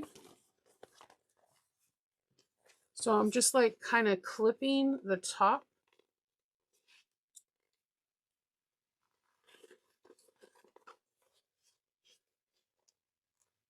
And then removing the double-sided tape.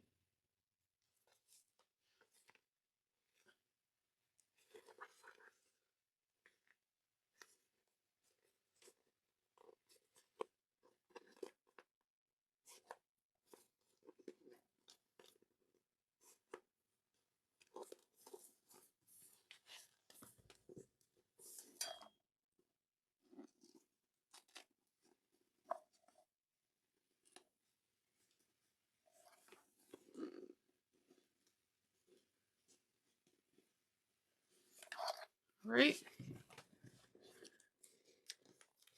And we're going to do the same thing, 3/8 of an inch, back stitch at the beginning and well at the end.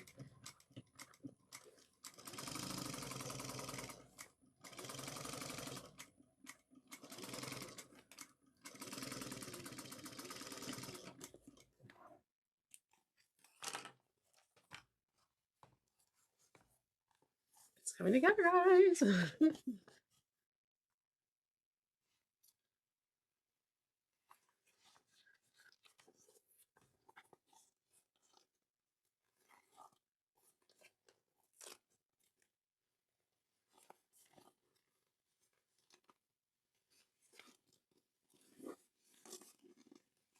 And your machine's not touching the 1/8 of an inch double-sided tape, so just think of it as a clip helper. You're not actually clipping, you're just more double-sided taping, and it just weirdly, it's like a little bit more relaxing because you're not like taking off 1,001 clips, and it just helps.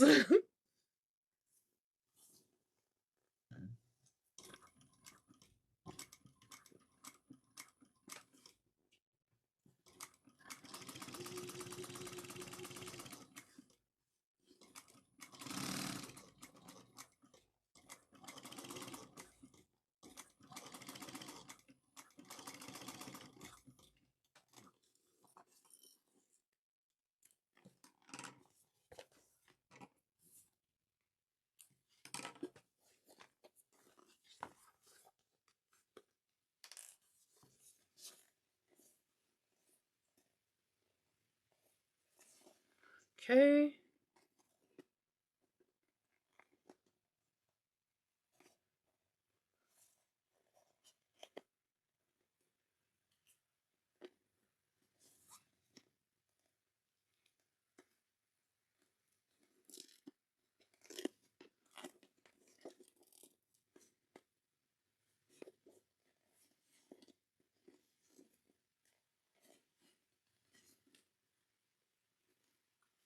Okay.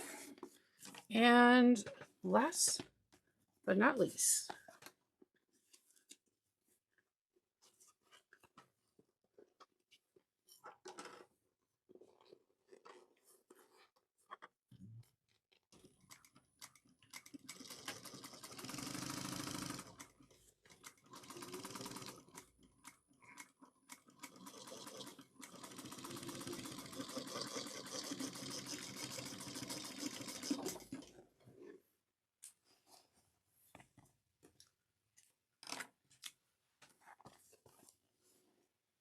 okay.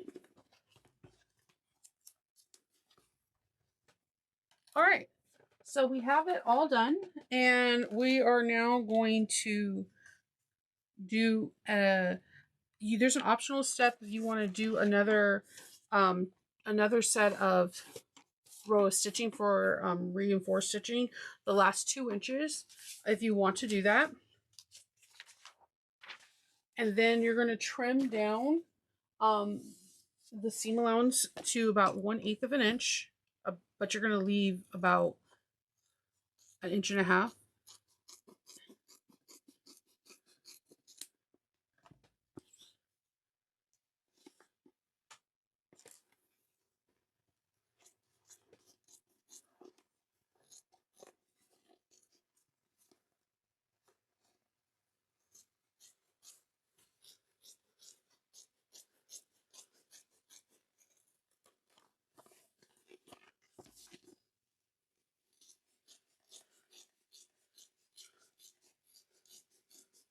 The reinforced stitching is really good, especially if you plan on carrying your like MacBook or your like a laptop. Just helps.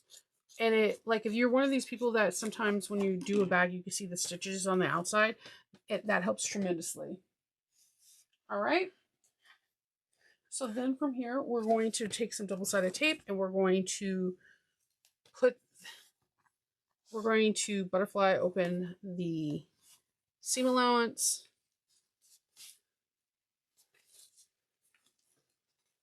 And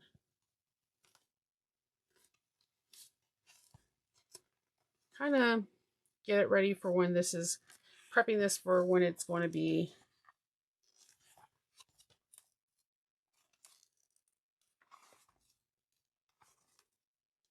a drop in.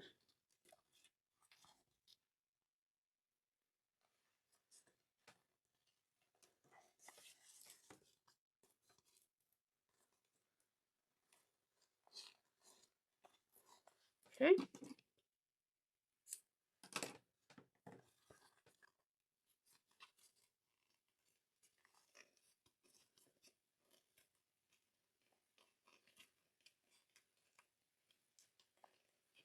Okay, and then you're just going to press the seam allowance down to the line that was drawn in your prep work.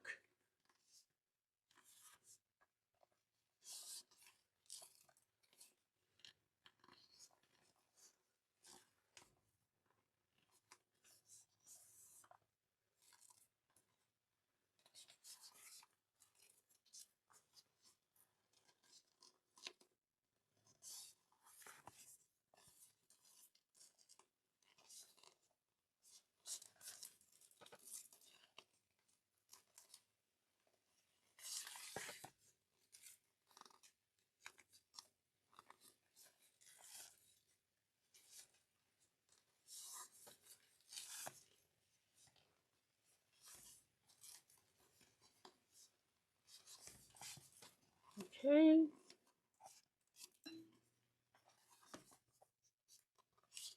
And I'm just going to take this real quick and give it a good squeaky seam roll. I'm sorry. If you have a less squeakier one, then you're okay. I have oiled this. I have done everything. It's just, that's the way it rolls. But that's the way it rolls. Sorry. Super nerdy. Then I'm going to just put clips here on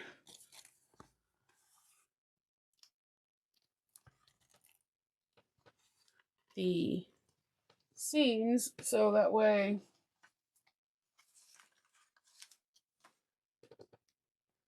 this won't roll up. And then we're going to just turn this right sides out so you guys see a little bit of your fruits of your labor, because you just did a lot of work. And then in the next part, we're going to work on lining.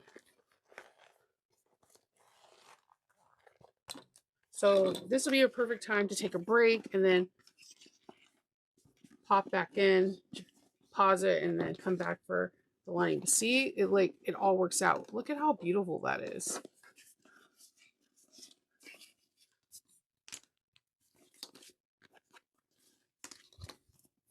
You have beautiful pockets. This is so cool.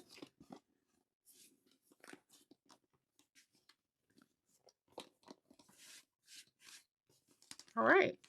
So in the next step, we're going to be working on our lining. Okay, so we're back. We are about to embark on the lining. I like the lining. It's super functional, has some new techniques, but some oldies too. And just some, I don't know, refreshing new things that can be beneficial for your bag making journey, as well as just having in this bag. I love a welt pocket. It is just timeless, and I personally always have my zipper open, so this is a great option for people that make zipper pockets but don't close them like me. So first of all, you want to get your lining piece and your the pocket pieces in for your welt pocket facing. I have my cotton piece, and there are measurements on figure H on page 32. You need to make those measurements. Then you would need to draw like a V, a backwards V, and a line that connects to it so you can cut it out. We're going to sew all the way around here. I'm going to use a small stitch lathe in order to get a nice box corner. This particular machine does not have a needle down synchronizer, so I am going to have to stop at each corner and make sure that my needle is all the way down, and then crank it till it feels like it's going to come back up.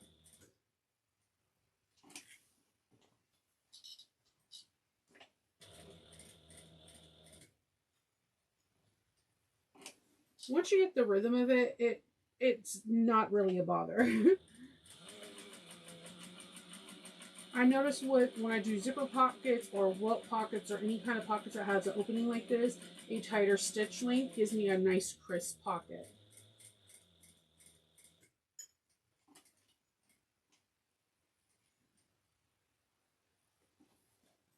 I'm normally like Scrooge McDuck, and I do not like to change my stitch length, but when it comes down to zipper pockets, I do.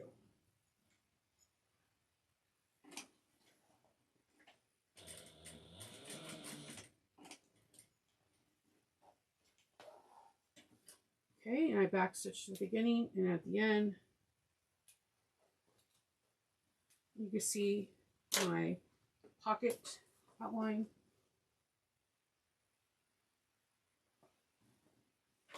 Okay, I'm going to remove the safety pins.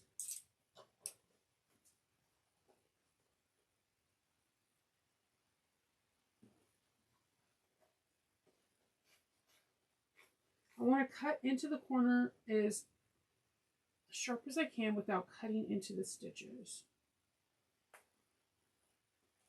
I'm using a polyester thread for my lining, and it's Tex 45. And again, this variant thread is from Wizardly Stitchery.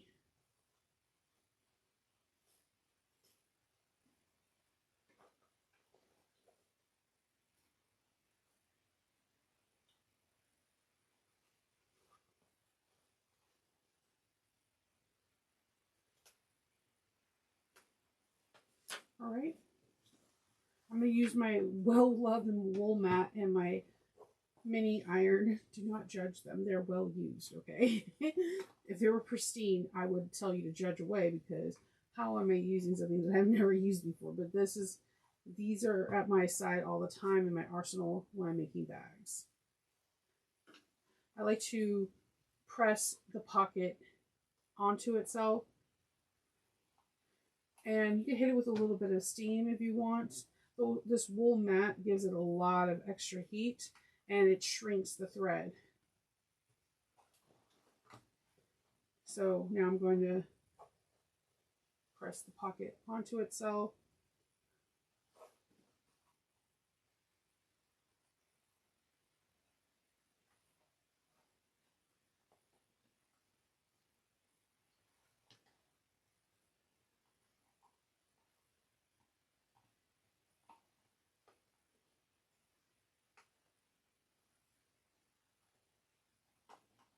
And if you have a clapper, this is an awesome time to use that as well. It'll help it just stay in place. Rolling the seam.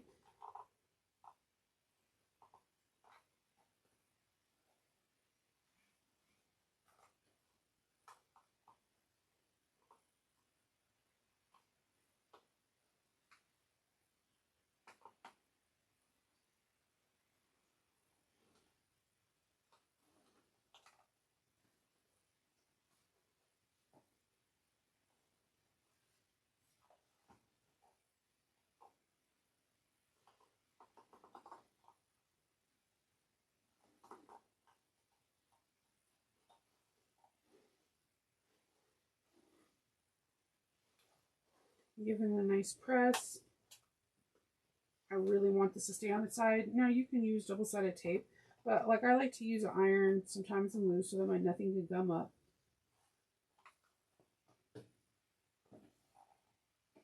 All right, that's done, and we're going to move on to the next step. In the next step, we're going to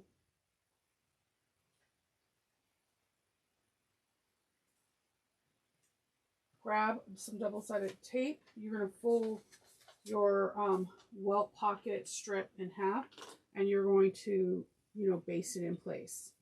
Then we're on here, we're going to put some double-sided tape, but not all the way across. You're going to put double-sided tape shortened 3/4 of an inch on each side. So just measure, use invisible ink, or well, I said invisible ink, ink disappearing ink, and or silver marking pen, and just have it so you can have it on both sides. We're going to take this stick and we're going to finger press it really well. We're going to line this up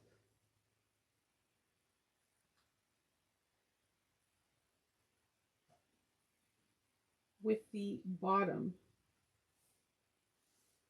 a little bit above the bottom.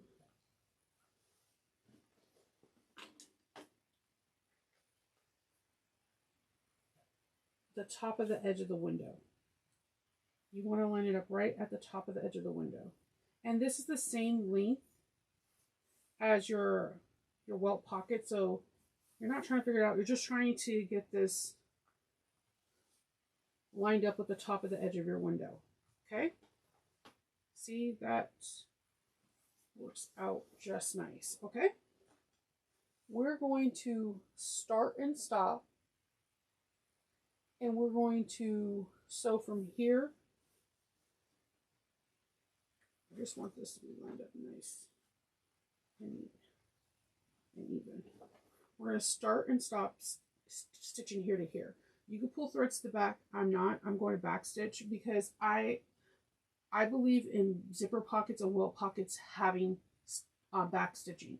When you're dealing with a zipper or something that you have to get your hand in and out numerous times in a tight corner like a pocket, I believe in reinforced stitching because people are generally just a little strong-handed. They're trying to get glasses, candy, or whatever out. So I believe in back stitching, and when I look in more higher end bags like Louis Vuitton, Coach, or any higher end bags, even Chloe's or whatever, they all have back stitching. So I believe in it. So I'm going to stop and start at that beginning point. I'm only going to back stitch 3 stitches.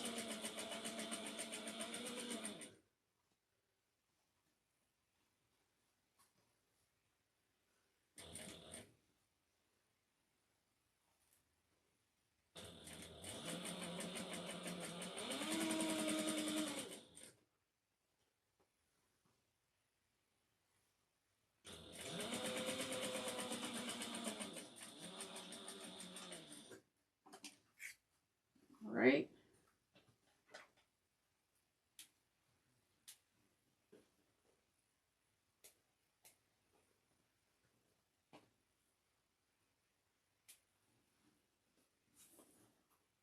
All right. And these are going to be our vertical.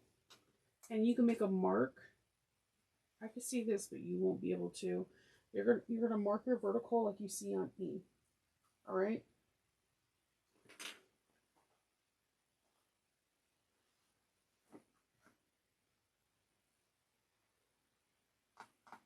I think I was supposed to, you know what? I made a snafu. It's cool. It's cool. We were supposed to put this pocket on here. We're supposed to put double-sided tape on here, and then, so it's cool. I'm just going to have a double-sided tape, double stitching. It's just going to look really thick. Don't worry. Do as I say, not as I do. We're going to put double-sided tape on here.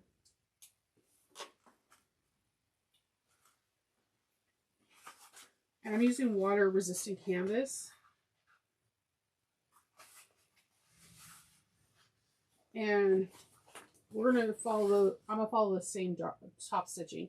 It's just going to look like it's 70 weight thread versus 40 weight thread. I'm going to follow the same row of stitching.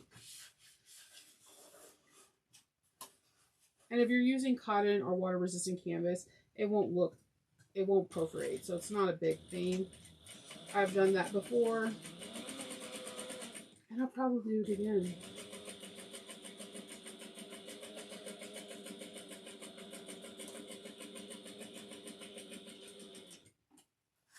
See, it just looks like thicker thread, which is not a bad thing. I like the way 70 weight looks too, but I like the way 45 and all of that looks. So there's the row of stitching right there. We're going to take some double-sided tape and we're going to just lay it right below the stitching. And we're going to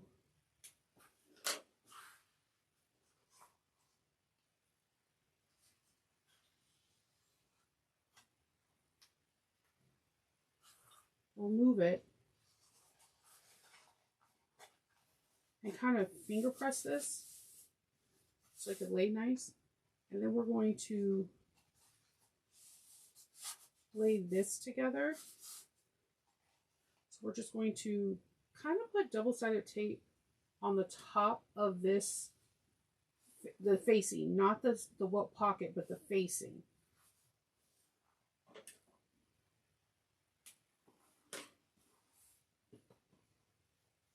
You're like, not the welt pocket. If we put it on top of the welt pocket, it will close. The welt pocket is supposed to be open that we can put our hands through it. So the facing is what you want to put on it so it doesn't close. All right. So now we're going to start going up, across, and then back down. Again, you don't want to accidentally, you can, on the sides, you want to catch the welt pocket. You don't want to catch it on the top part. Again, I'm going to back stitch. And I broke a needle. I'll be right back.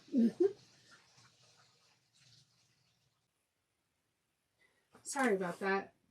I just wanted you to know I didn't break a needle because of the material, because you just, this is like 2 layers of material. I'm notoriously known for pulling threads really thick and pulling the needle a little too hard, and it bends the bar. So I bend that needle like Beckham, and yeah, it didn't break, it just bent into a candy cane shape. So you're going to sew up, across, and down, and when you do so, it'll look like this. It sews onto the plaque and not onto the mouth. Now we're going to close off the pocket so that way it becomes a pocket. I always like to go over that little triangle piece that we cut out just a little bit, because I don't know why. It's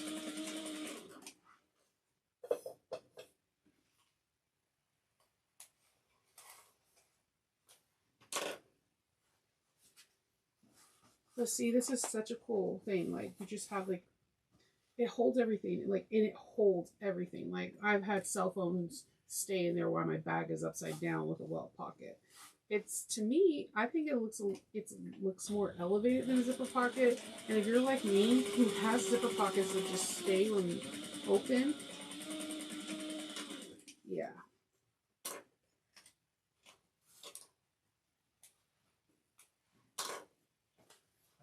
See? Easy peasy lemon squeezy.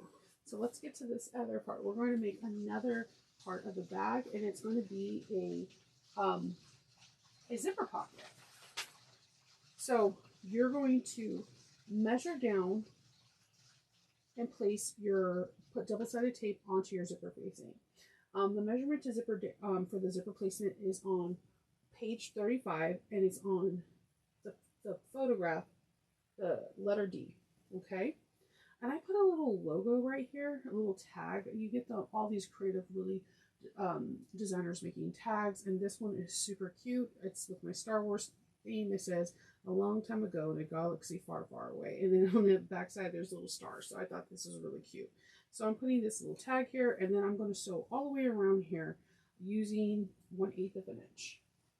Now, you can pull the thread to the back on this too, but again, like I said, I'm a person, when it's a zipper pocket, I really don't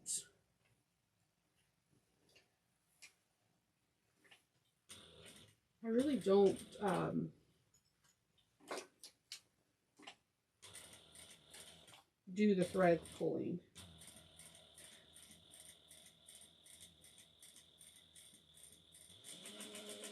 Take your time. I have a regular presser foot, and so what I'm looking is at the inside of the toe to make sure that my needle goes around evenly. And if I have to go stop, I need to put my needle all the way down until it's about to rise back up, and then just readjusting this tag so it's not going in, you know, a little crooked.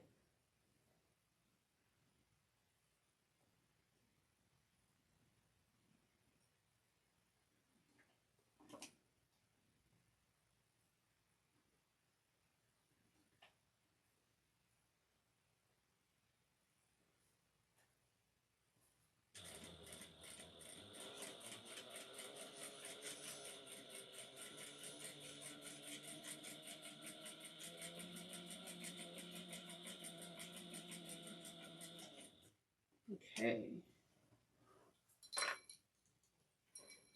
that's all done.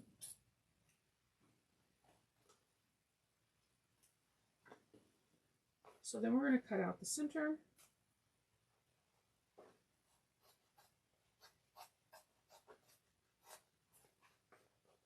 I just like cut all the way into the inside to make sure that I don't cut too much. Don't accidentally cut into my zipper facing. And if you have a tag, just lift it up so that way you don't accidentally cut your tag, because they kind of are similar to zipper tape. They fray incredibly bad if you accidentally snip them.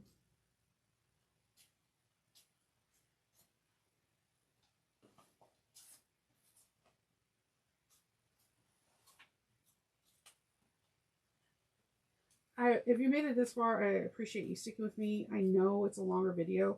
I sew and I don't like to skip parts, and I don't like to fast forward, because then I feel like I didn't teach you everything correctly, and I want to be able to help you as much as I possibly can.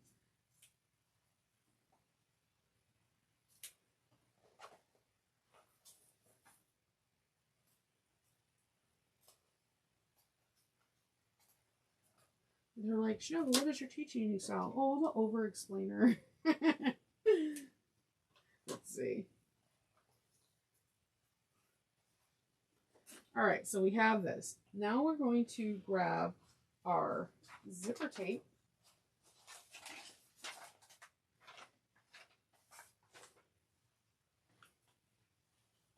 You can have your zipper going to the pole and close to the left or the right. It's up to you. I like mine's closing to the left.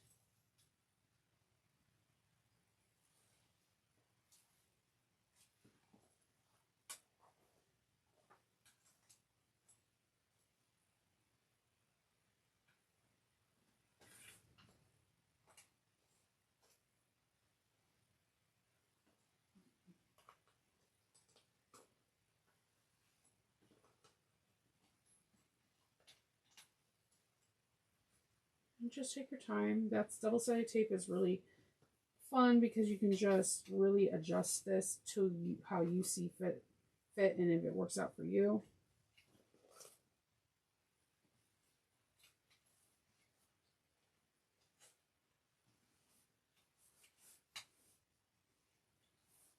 Okay, we're going to then grab our lining piece.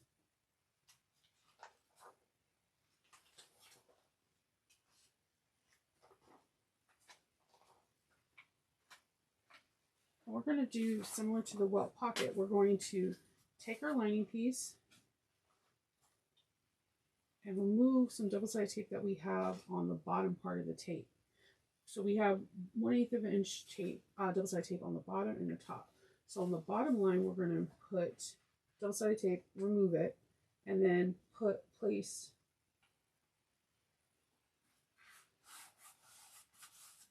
right sides.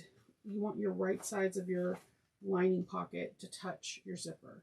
If you put the right sides out, then you're only going to see the bad side of your zipper. So right sides together with your zipper, and we're going to turn this, and we're going to only top stitch 1/8 of an inch from the bottom. Again, I'm going to top stitch using a back stitch. You can do pulling out threads like we did, similar to the beginning of the pattern we did with the exterior.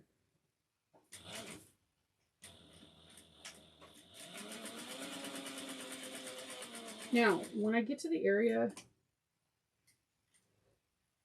where a zipper pull is, I'm going to move the zipper pull out of the way, because sometimes you can get a weird, funky, like, where the whole zipper is 1/8 of an inch, and then where the pull is, it looks like it's 1/16 or it's slightly off. It's because the zipper pull is there and it has like a weird gap.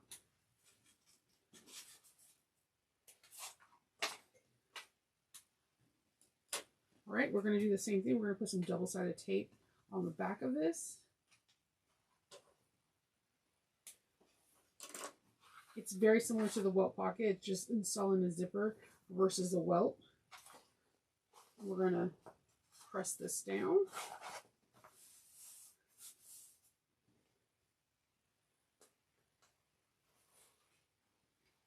We're going to take this top of the lining.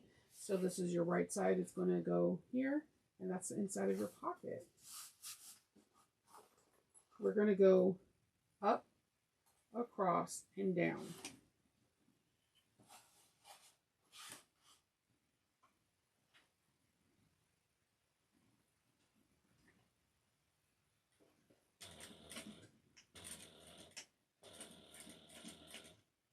I also like to backstitch over zipper teeth. I know that's a hot take probably, but I like to create a zipper stop.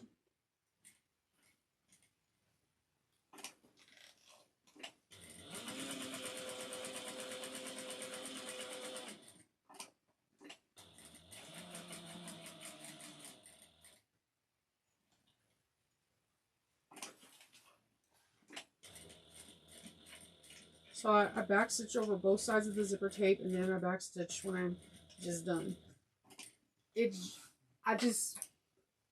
I'm heavy-handed. I'm like, you guys see me like pull off 78 thread while tying. You see me just break a needle from tying. I'm heavy-handed, so I create zipper stops for other Shinovas out there in the world who have incredible hooks, strength in their hands. We're going to close off the pockets on the sides, back stitch at the beginning and the end, and then we're going to do the same thing on the other side. Close off the pockets, back stitch at the beginning in the middle,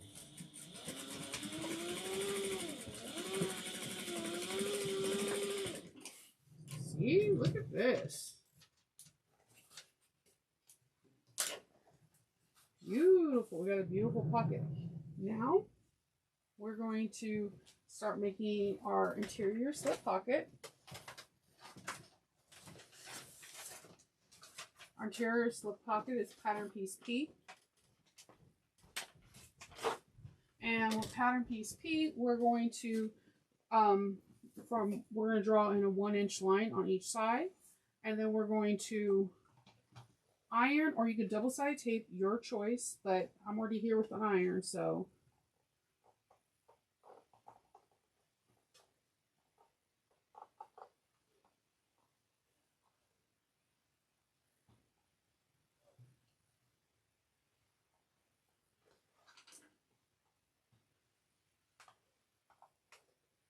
okay.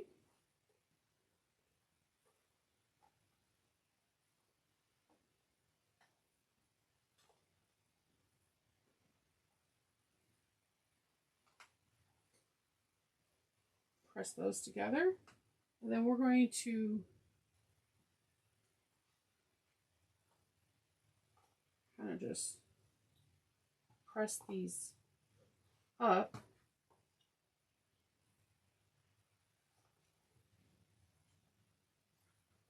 and just make it nice and crisp.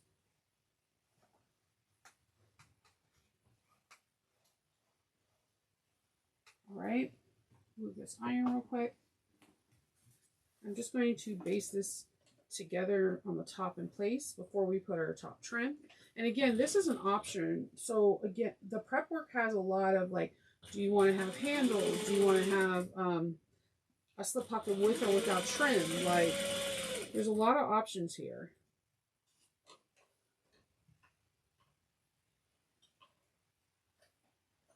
Let's see.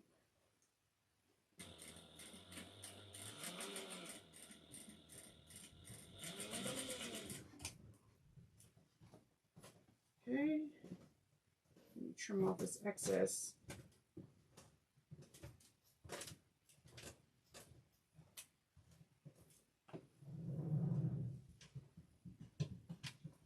Trimming off this excess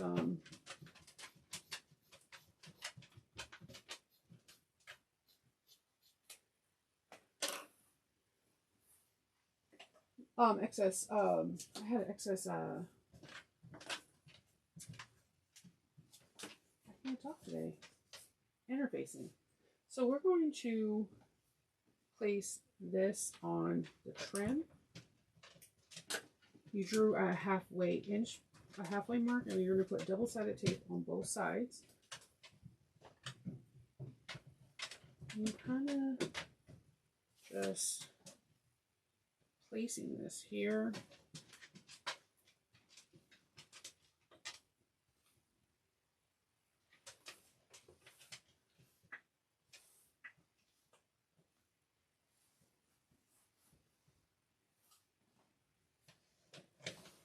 And then finger pressing this, and then I'm just going to trim off the extra.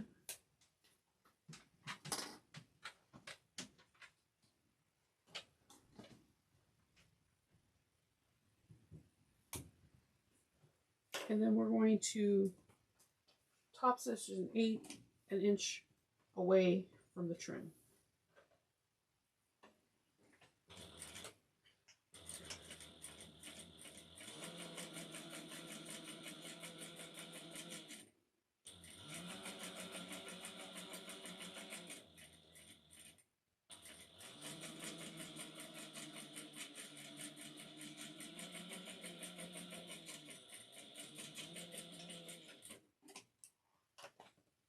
That's pretty.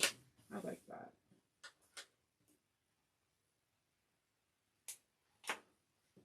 All right.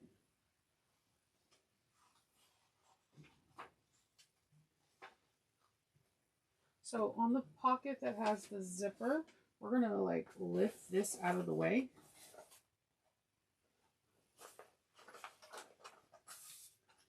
Just going to clip them so that they don't accidentally come down. We're going to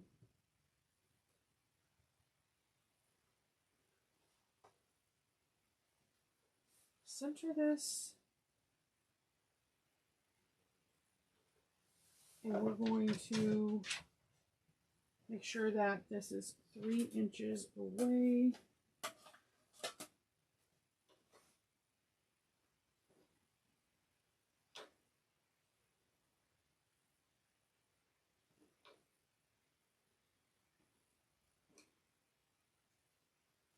And we're going to kind of just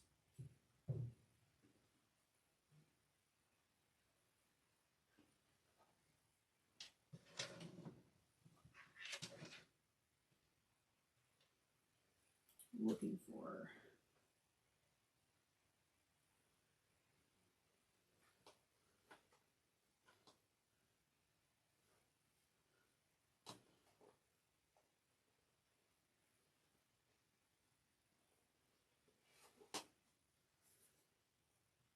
we're going to sew this in place, and we're not going to sew on top of the vinyl.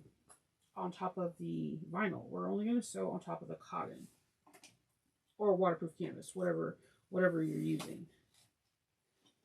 And you're going to back stitch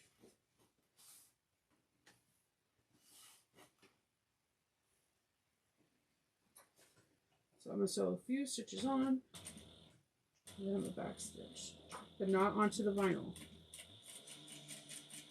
or your cord or whatever trim style you're using.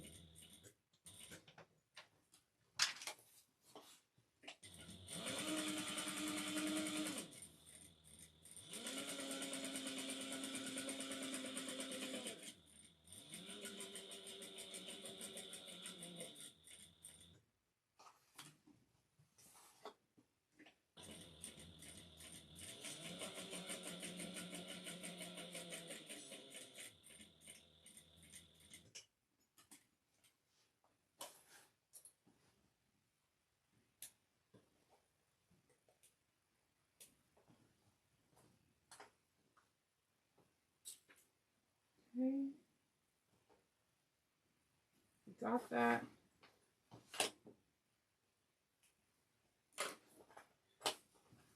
All right. Then we're going to have a center. If I could find my ruler.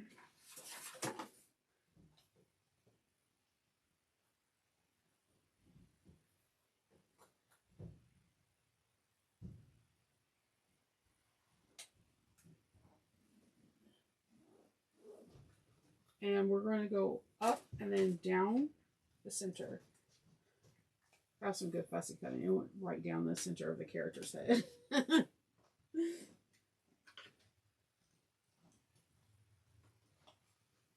Again, and when you do the center mark, don't go up onto the trim.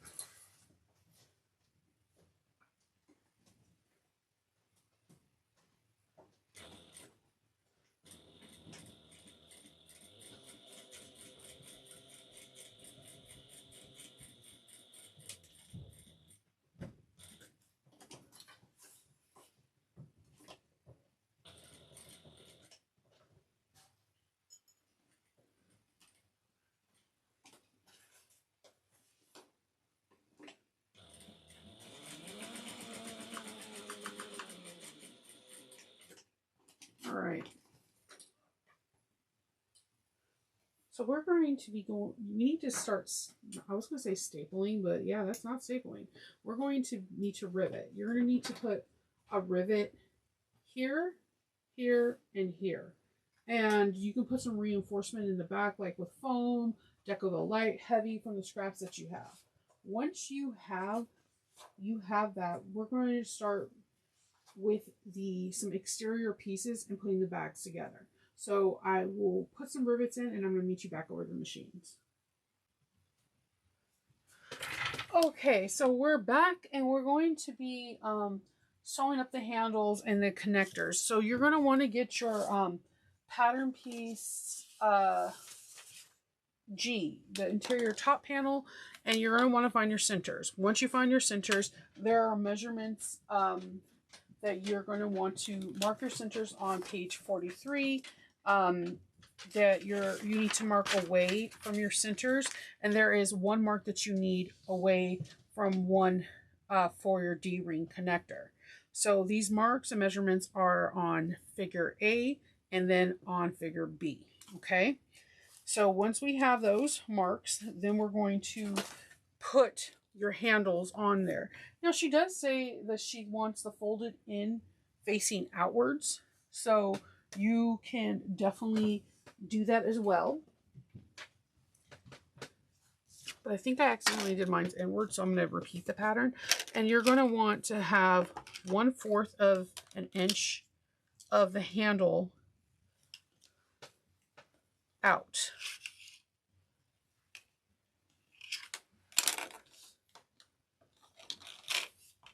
So you want 1/4 of the inch of the handle just hanging out. So I'm just going to baste this into place.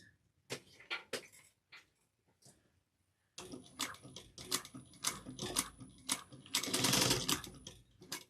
then I'm just going to drag these threads real quick and put it on the other side like that, the same.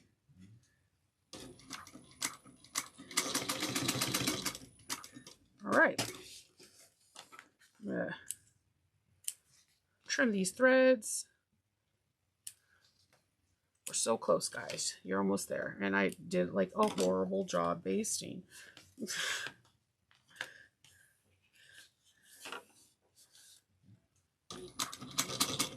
It just needs to be a few stitches to hold it in place before it finds its permanent home.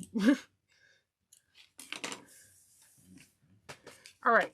And then you want to do this D-ring thing on both on the same side. Don't put one on the other side and the other. So when you have these laying out, have them on the same side, because if we put them both on the same side, when the bag gets turned, one will be on the left and one will be on the right. If you do that now, then they'll both be on one side.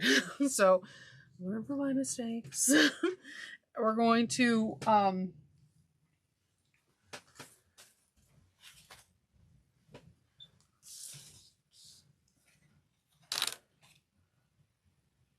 Okay, we're going to make measurements again. From here, we're going to measure where our holes we're going to punch.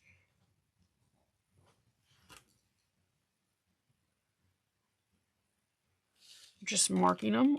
They need to be 1 inch down.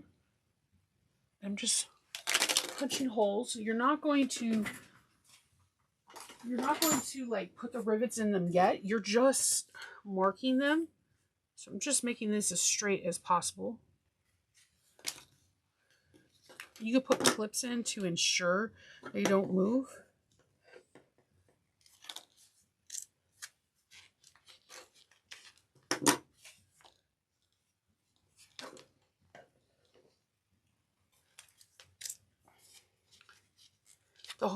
We'll be using these holes and punching them in at a later step.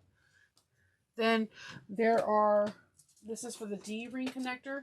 We're going to mosey on over to page 44. You're going to mark one side that has 1/4 of an inch mark on the outside, and then on the opposite side, you're going to mark a 3/8 of an inch. On the back of the mark where it has a 3/8 of an inch, please put some double-sided tape to help you.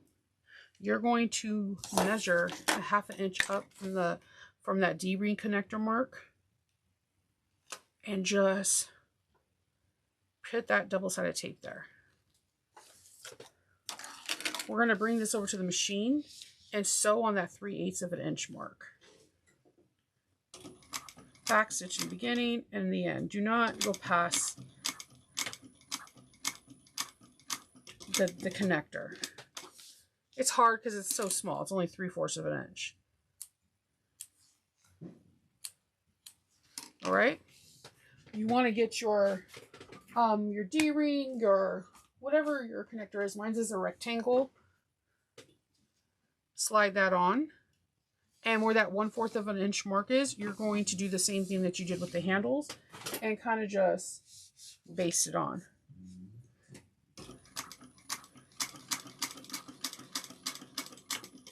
All right.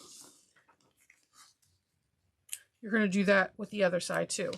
Both sides should look like this. You should not have a connector on the other side. They should both be on the same side, okay? You're going to grab your lining piece. You're going to sandwich in your center mark. You're going to make like this. Remember, I told you I always have to clip the ends because my center will not be right if I don't. Clip the ends, find your center, sandwich all 3 pieces, and sew at 3/8 of an inch. Once you do that, you're going to flip it right sides up, and then you're going to top stitch it, or understitch it. You're going to move this up like this. By understitching, this makes this zipper panel like stay upright versus sinking in. We're going to do that again on this side. So align the snip centers.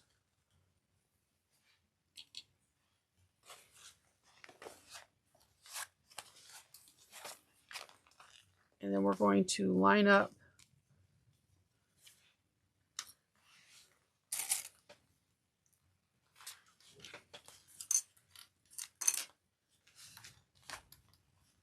the handles, all the things.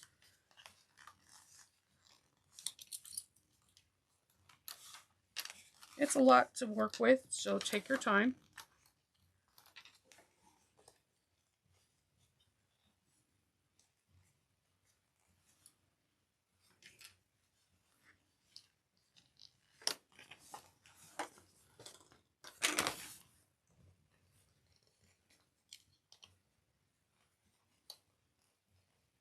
And remember, these 1/4 of an inch ones are poking out, so don't try to line up raw edge with raw edge, because then you're going to be like, what's going on?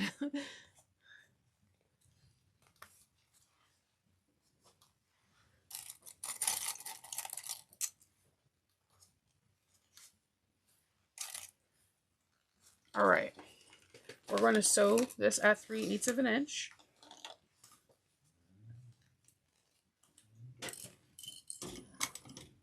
Back stitch well.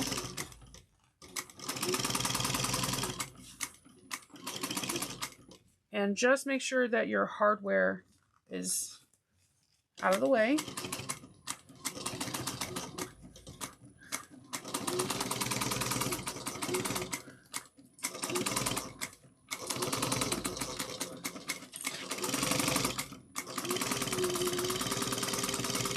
All right.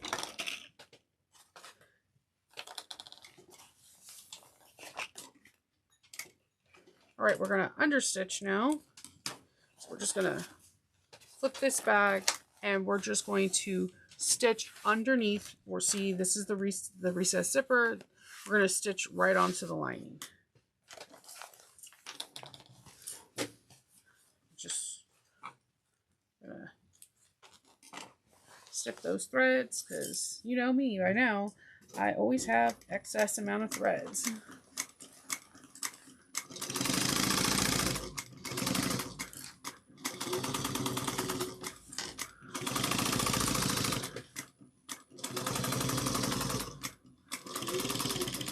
All right.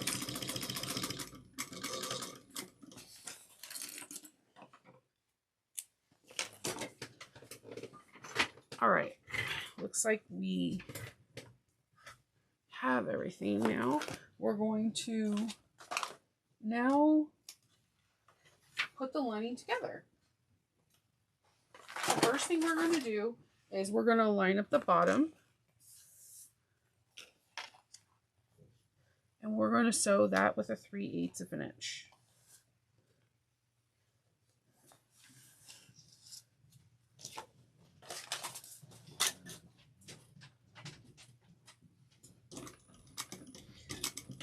Back stitch at the beginning and the end.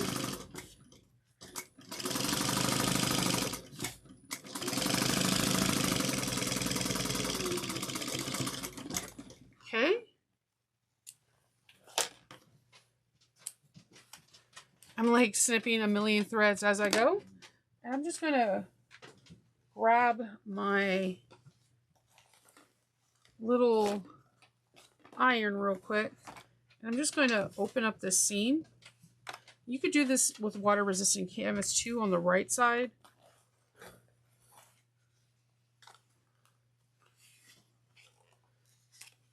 On the wrong side, that's a no bueno. Don't do it.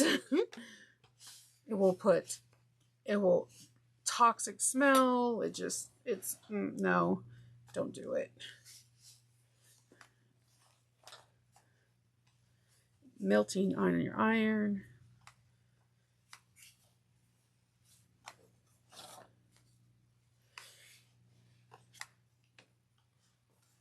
Okay.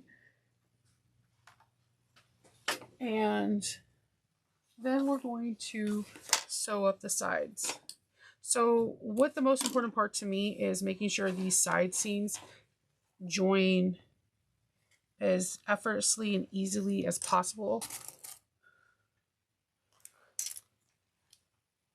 I'm going to make sure I have like the tightest clip I could have on the side.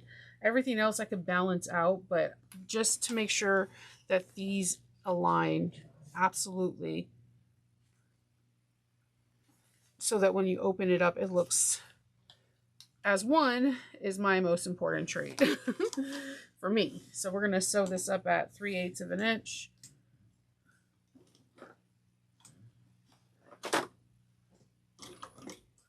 Backstitch.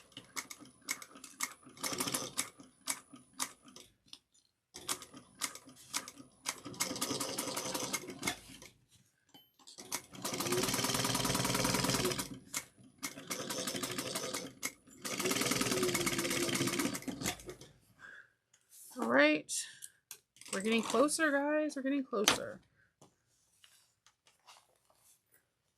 Again, I want to make sure.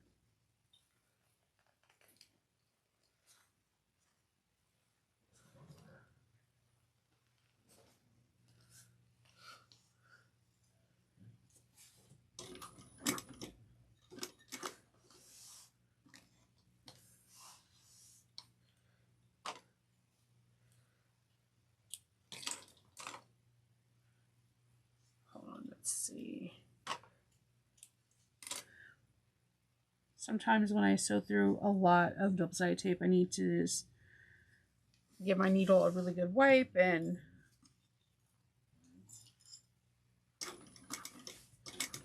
give it a nice little clean.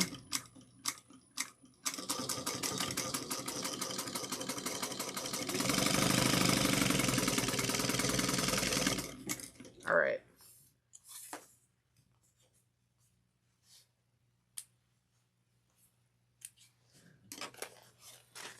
We're going to box the corner, so I'm going to open up this bag.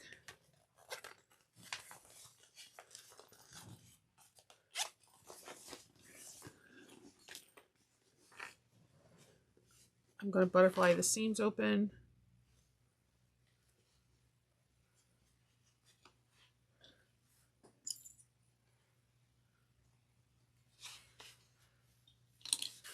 And sew a 3/8 of an inch.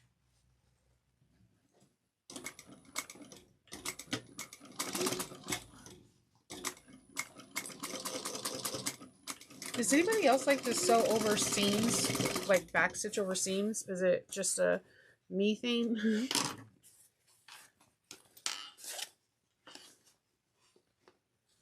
I just feel like that area, like where there's a seams at, needs like, it's like a joint and it just needs extra support. There's no method behind my madness. It's just pure madness.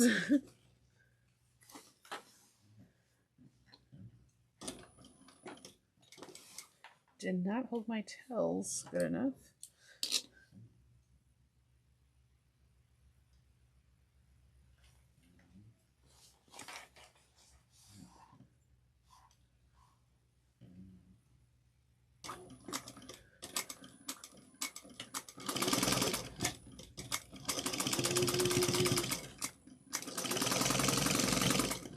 All right.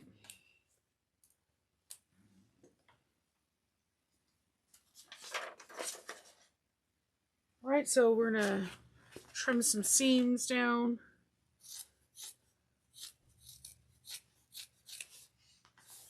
Trimming is important. It just helps make sure everything fits in your bag snug. We're doing the same thing that we're gonna, as we did with the exterior.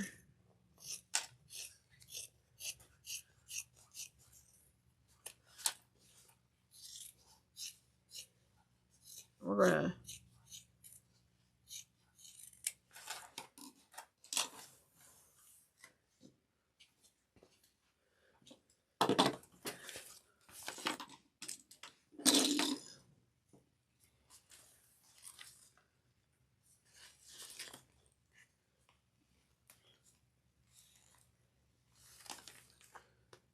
we're going to do this drop-in lining.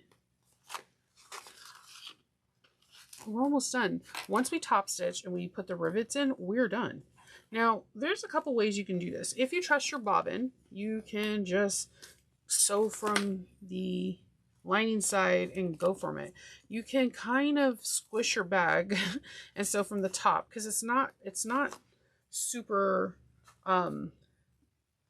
so stable where you can't sew from the top. I'm a person that I check my tension before I start each project. So I am a person that doesn't mind sewing and letting my bobbin take the lead. It's really up to you. If you have a domestic that you can take the arm off, you're winning because you can sew with a free arm and just put a couple books or something and you're good to go. Or if you have an industrial that has a free arm, you can do that too. But if you're like me and you have a flatbed or you have like a Juki or a Janome HD and you're like, okay, you can sew from the lining if you trust your bobbin.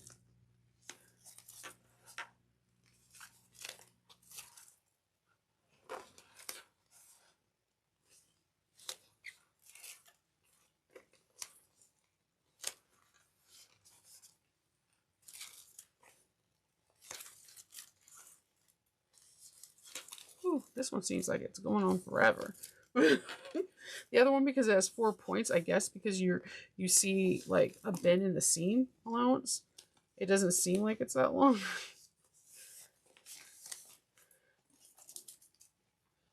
All right. So we are going to, first I'm going to give this a press with the seam roller. You can do if you have a poly roller too. Like if you have a quilter's roller, it just gives it like a press and like lets the glue stay on it. So I'm going to grab this. I have the front of the bag and the back.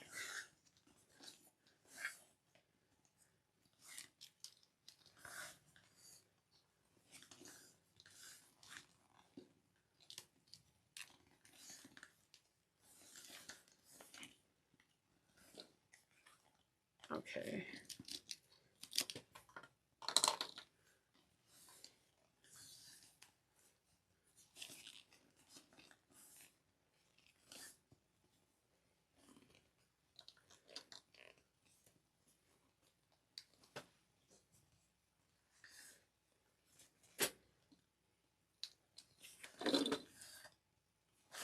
You could put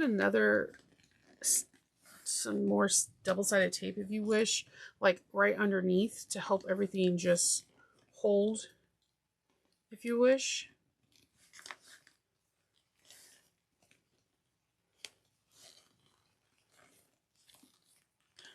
And I'll show you what I mean. It won't be in your seam allowance, but it can help like hold everything in. This is so pretty. Oh my goodness. Okay. I think I have the dry fit. If it's nice. Okay, so right underneath this seam, you can do, because the top stitching is 1/8 of an inch. So you can do a bead of double-sided tape. And it's similar to what the designer did with the double-sided tape method for getting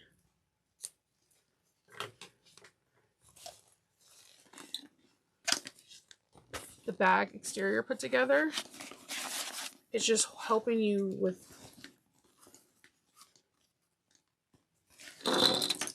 okay. You go over here because you're acting a little persnickety, like just a little bit. Just rolling on their own and stuff. So like you find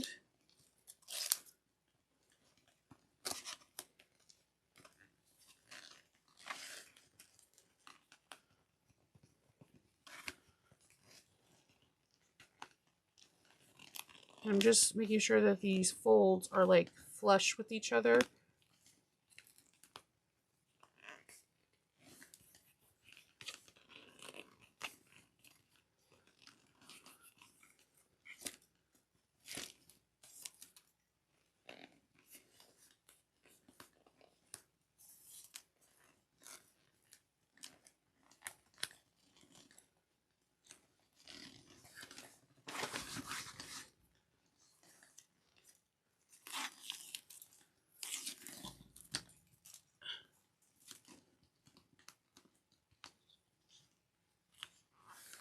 And it just kind of holds everything together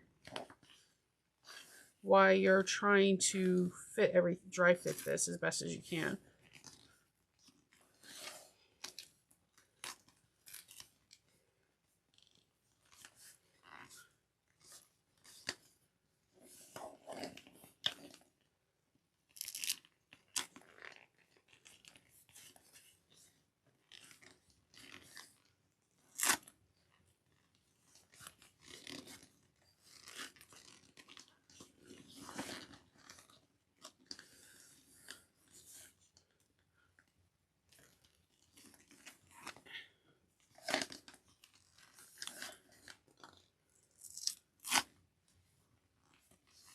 So you can get it as fitted as best as you can.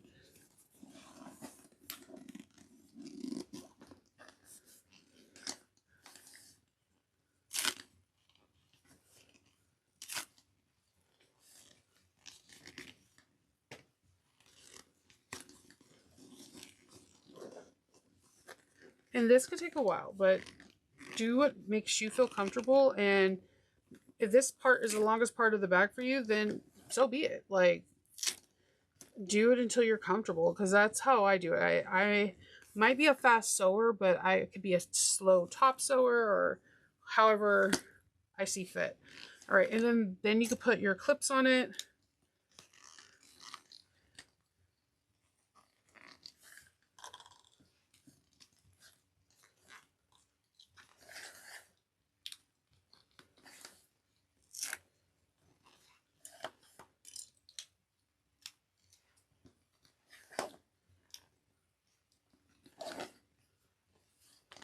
And you can kind of just fold your flaps inwards into its pocket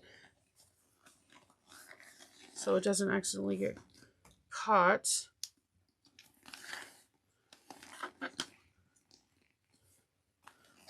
And like I said, you could sew it like this on top, or you could sew it from the bottom up and just move things out of the way so that way it doesn't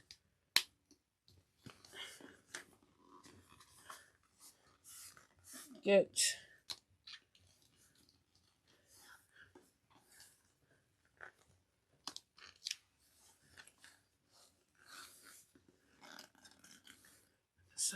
sometimes you just don't want the pockets to accidentally get sewed over.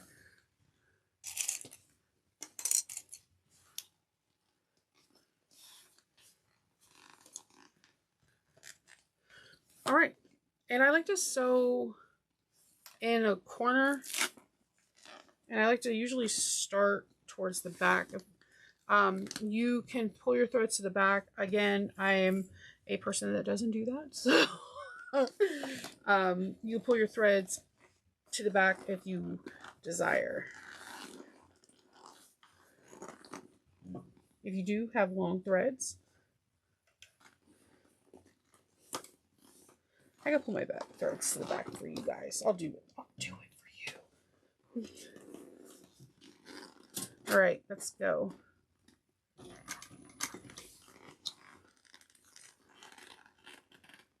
You have a lot of things that's going on. You have handles, you have like D-rings, but this bag is not so big that you can't do it all. You got this.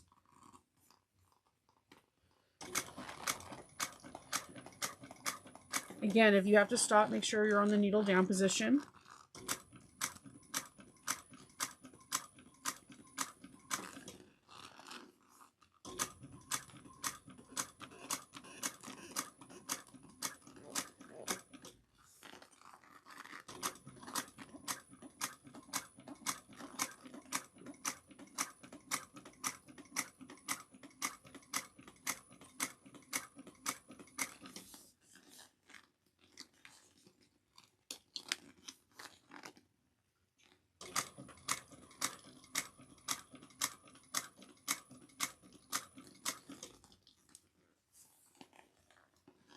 And I'm just going to rotate, squish, and rotate.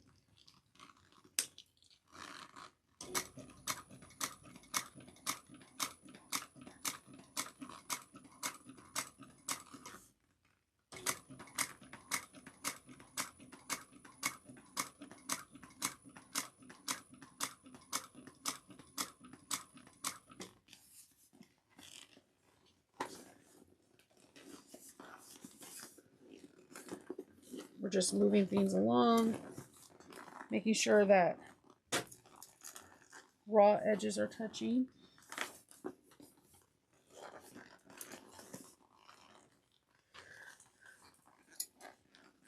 And if something doesn't align nicely, just see if you can shift it the best way you possibly can.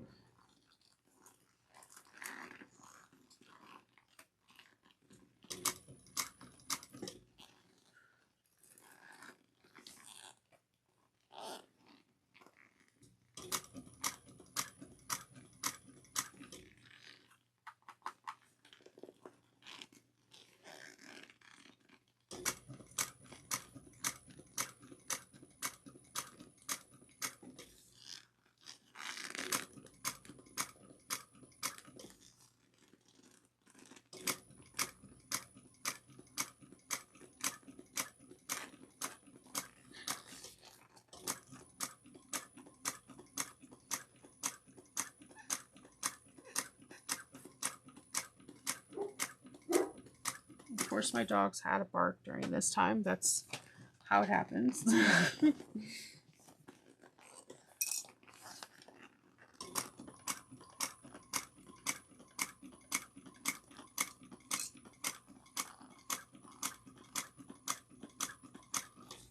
We're almost there. We're almost across.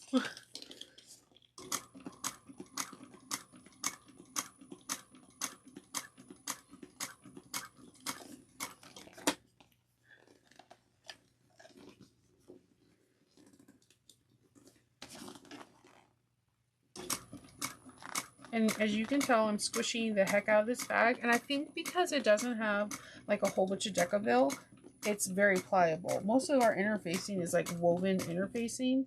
So I think by her doing that, it just makes it super, super pliable. Long tails. Expect the bag. Immediately take these clips off here. So it won't crease it too bad. All right, so we're gonna pull threads. We're gonna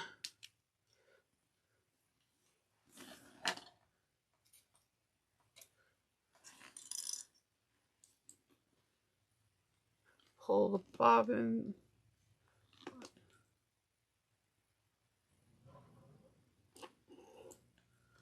Let's see.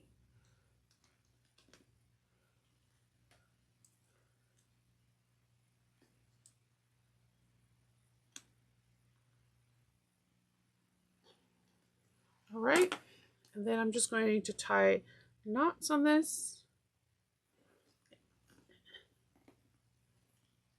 I'm trying not to break the threads again.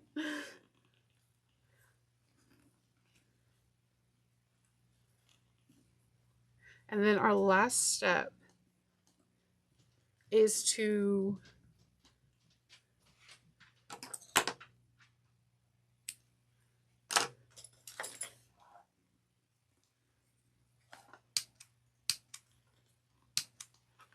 there we go. Our last step is to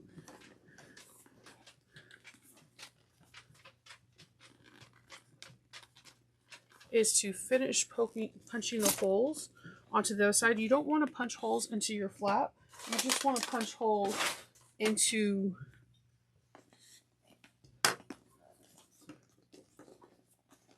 the exterior, but not your flap. I can't stress that again. So just follow the hole punches.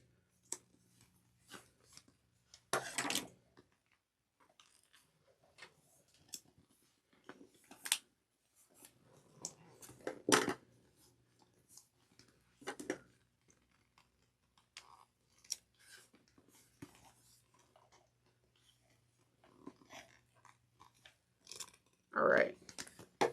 Then we're going to get 4 rivets. We need 4 caps and 4 stems.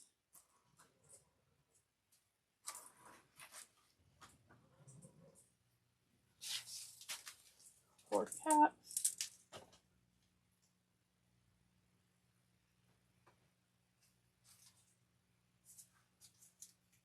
Let's see.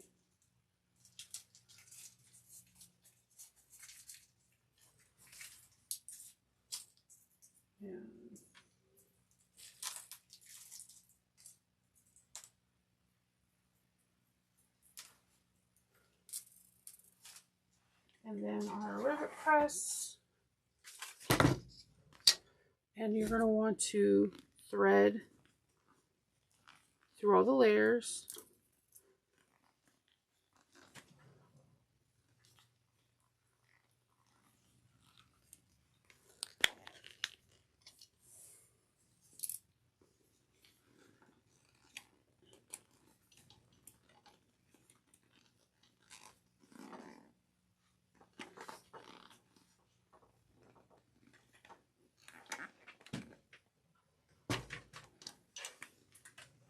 And you want to gently do this. If you are putting too much effort, you may make the stem like not set right, and then you have to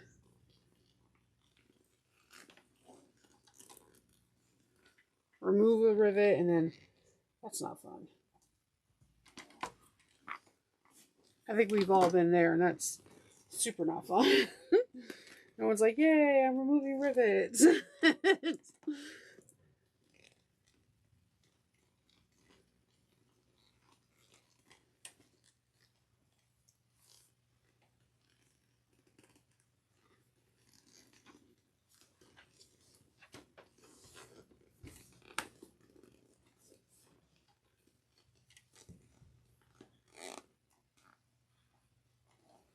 Okay, and last but definitely not the least, one more.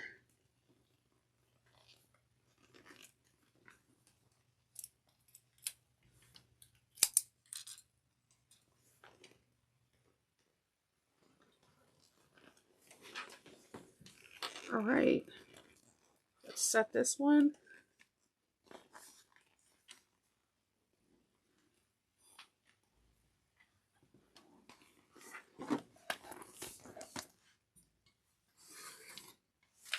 All right. So you have a lovely, lovely bag that has 2 exterior pockets. You have a welted pocket, 2 slip pockets, and a zipper pocket. The bag has a nice recessed closed zipper pocket. Oh, I completely forgot. You can definitely put rivets to before this step. I apologize. I got so excited. Rivets on the D-rings that are 1/4 of an inch. You could put it on the outside, but the instructions were before we put the lining to the exterior was to do so. I apologize for that. I completely forgot that. I will put notes in the video ahead of time, so that way I'll be like, there's an arrow. Then you can definitely close up the sides.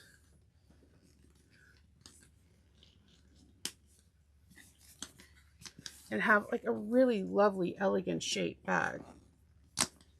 You have a very unique and new to you, new to me, beautiful crossbody strap. So I hope you enjoyed this tutorial. And if you did, and you want to see more Kaur Threads tutorials, what bags would you like to see done? And if you like this tutorial, you like, comment, subscribe. It really does help this channel. And until the next time I see you, I hope you have a whimsical day.